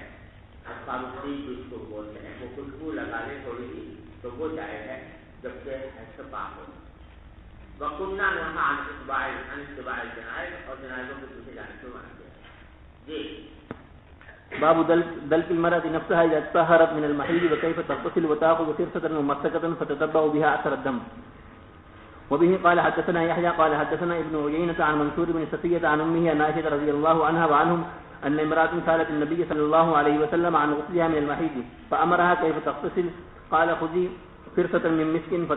فتطهري بها قالت كيف أتطهر بها قال تطهري بها قالت كيف قال سبحان الله تطهري فاجتذبتها إلي فقلت تتبعي بها أثر الدم. عائشہ فرماتے ہیں کہ عورت نے حضور سے پوچھا کہ حیض کے غسل کے بارے میں تو آپ نے بتایا بھی کیسے غسل کرے تو فرمایا کہ تم ایک فرصہ آیا لے لو مشک کا فتطہری بها اس سے تاکہ حاصل کر لو. قالت کئی بار تطہر بها اس نے کہا کیسے تاکہ حاصل کرو تو آپ نے فرمایا تطہری بها تاکہ حاصل کر لو. مطلب کہ جو حضور صلی اللہ علیہ وسلم کو عورت سے بھی بتانا کہ تو کس طرح وہ حیا استعمال کرے اپنے فرض کے اوپر تو یہ ذرا آپ کو اس میں حجاب ہو رہا تھا سمجھ رہے کہ اتنا بات تو خود سمجھ لینی چاہیے تو کھایا جو ہے وہ کیسے استعمال کیا جائے گا تو آپ نے وہی دور وہ اللہ کی بندی پھر بھی نہ کر تو کہنے لگی کہ کئی بار تطہر ہو گیا تو آپ نے فرمایا سبحان اللہ تطہر ہی گیا سبحان اللہ کہہ کر آپ نے اشارہ کرتے ہو جو کوئی بات دوسرے کی ہے خود سمجھ لو تو بات کیا نہیں کرو پر قدم تو آ لیا تھا ایسا کہتے جب سمجھ میں رہی تھی تو میں نے اس کو اپنی طرف کھینچ لیا اور کہا کہ تک گٹی یہاں اثر رکھتا ہوں تو وہ کھایا لے کر جہاں جہاں خون ہے اس کے پیچھے اس کو لگاؤ تاکہ اس سے باقی آ سکے. جی باب غسل المحيض. وبه قال حدثنا مسلم قال حدثنا وهيب قال حدثنا منصور عن امه عن عائشة رضي الله عنها وعنهم ان امرأة من الانصار قالت للنبي صلى الله عليه وسلم كيف اغتسل من المحيض قال خذي فرصة ممسكة وتوضئي ثلاثا ثم ان النبي صلى الله عليه وسلم استحيا فآرض بوجهه او قال توضئي بها فاخذتها فجذبتها فاخبرتها بما يريد النبي صلى الله عليه وسلم. باب امتشاط المرأة عند غسلها من المحيض. وبه قال حدثنا موسى بن اسماعيل قال حدثنا ابراهيم قال حدثنا ابن شهاب عن عروة عن عائشة رضي الله عنها وعنهم قالت أهللت مع رسول الله صلى الله عليه وسلم في حجة الوداع فكنت ممن تمتع ولم يسق الهدي فزعمت أنها حاضت ولم تطهر حتى دخلت ليلة عرفة قالت يا رسول الله هذه ليلة يوم عرفة وإنما كنت تمتعت بعمرة فقال لها رسول الله صلى الله عليه وسلم انقضي رأسك وامتشطي وأمسكي عن عمرتك ففعلت فلما قضيت الحج أمر عبد الرحمن ليلة الحسبة أمر عبد الرحمن ليلة الحسبة فأعمرني من التنعيم مكان عمرة التي نسكت. یہ مسئلہ یہ جیسے میں نے اس کے بار بار حدیث آ رہی ہے یاد حج میں سے تفصیل آئے گی یہاں پر لانے کا مقصد یہ ہے کہ جب وہ پاک ہوئی تو آپ نے فرمایا کہ کنگھی کر تو باقی جو وقت اور کو جی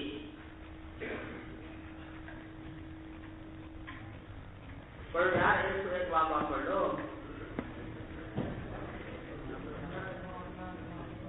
باب نقل المرأة شعرها عند غسل المحيض. وبالسند المتصل منا إلى الإمام الحافظ حجة أمير المؤمنين في الحديث أبي عبد الله محمد بن إسماعيل بن إبراهيم بن مغيرة الربا الجوفي البخاري رحمه الله تعالى ومتعنا الله بعلومه وفضوله وبركاته آمين. قال حدثنا عبيد بن إسماعيل قال حدثنا أبو أسامة عن هشام عن أبيه عن عائشة رضي الله تعالى عنها وعنهم قال خرجنا موافين لهلال ذي الحجة قال رسول الله صلى الله عليه وسلم من أحب أن يهل بعمرة فليهل فإني لولا أني هديت لأهللت بعمرة فأهل بعضهم بعمرة وأهل بعضهم بحج فكنت أنا ممن أهل بعمرة فأدركني يوم عرفة وأنا حائض فشكوت إلى النبي صلى الله عليه وسلم فقال دعي عمرتك وانقضي رأسك وامتشطي وعني بحج ففعلت حتى إذا كان ليلة الحسود أرسل معي أخي عبد الرحمن بن أبي بكر فخرجت إلى التنعيم فعللت بعمرة مكان عمرتي. قال هشام ولم يكن في شيء من ذلك هدي ولا صوم ولا صدقة. ایک سوال ہے. آپ صلی اللہ علیہ وسلم نے حضرت عائشہ سے فرمایا کہ غیر اللہ تطوفی بالبیت، جبکہ طواف زیارت تو فرض ہے، تو اس کے بغیر حج کیسے مکمل ہوگا؟ زیارت جب خلاص ہونے کے بعد اب زیارت تو فرض ہے، لیکن حالت حیض میں تو آپ نہیں کریں گے، جب پاک ہو جائیں گے اس تک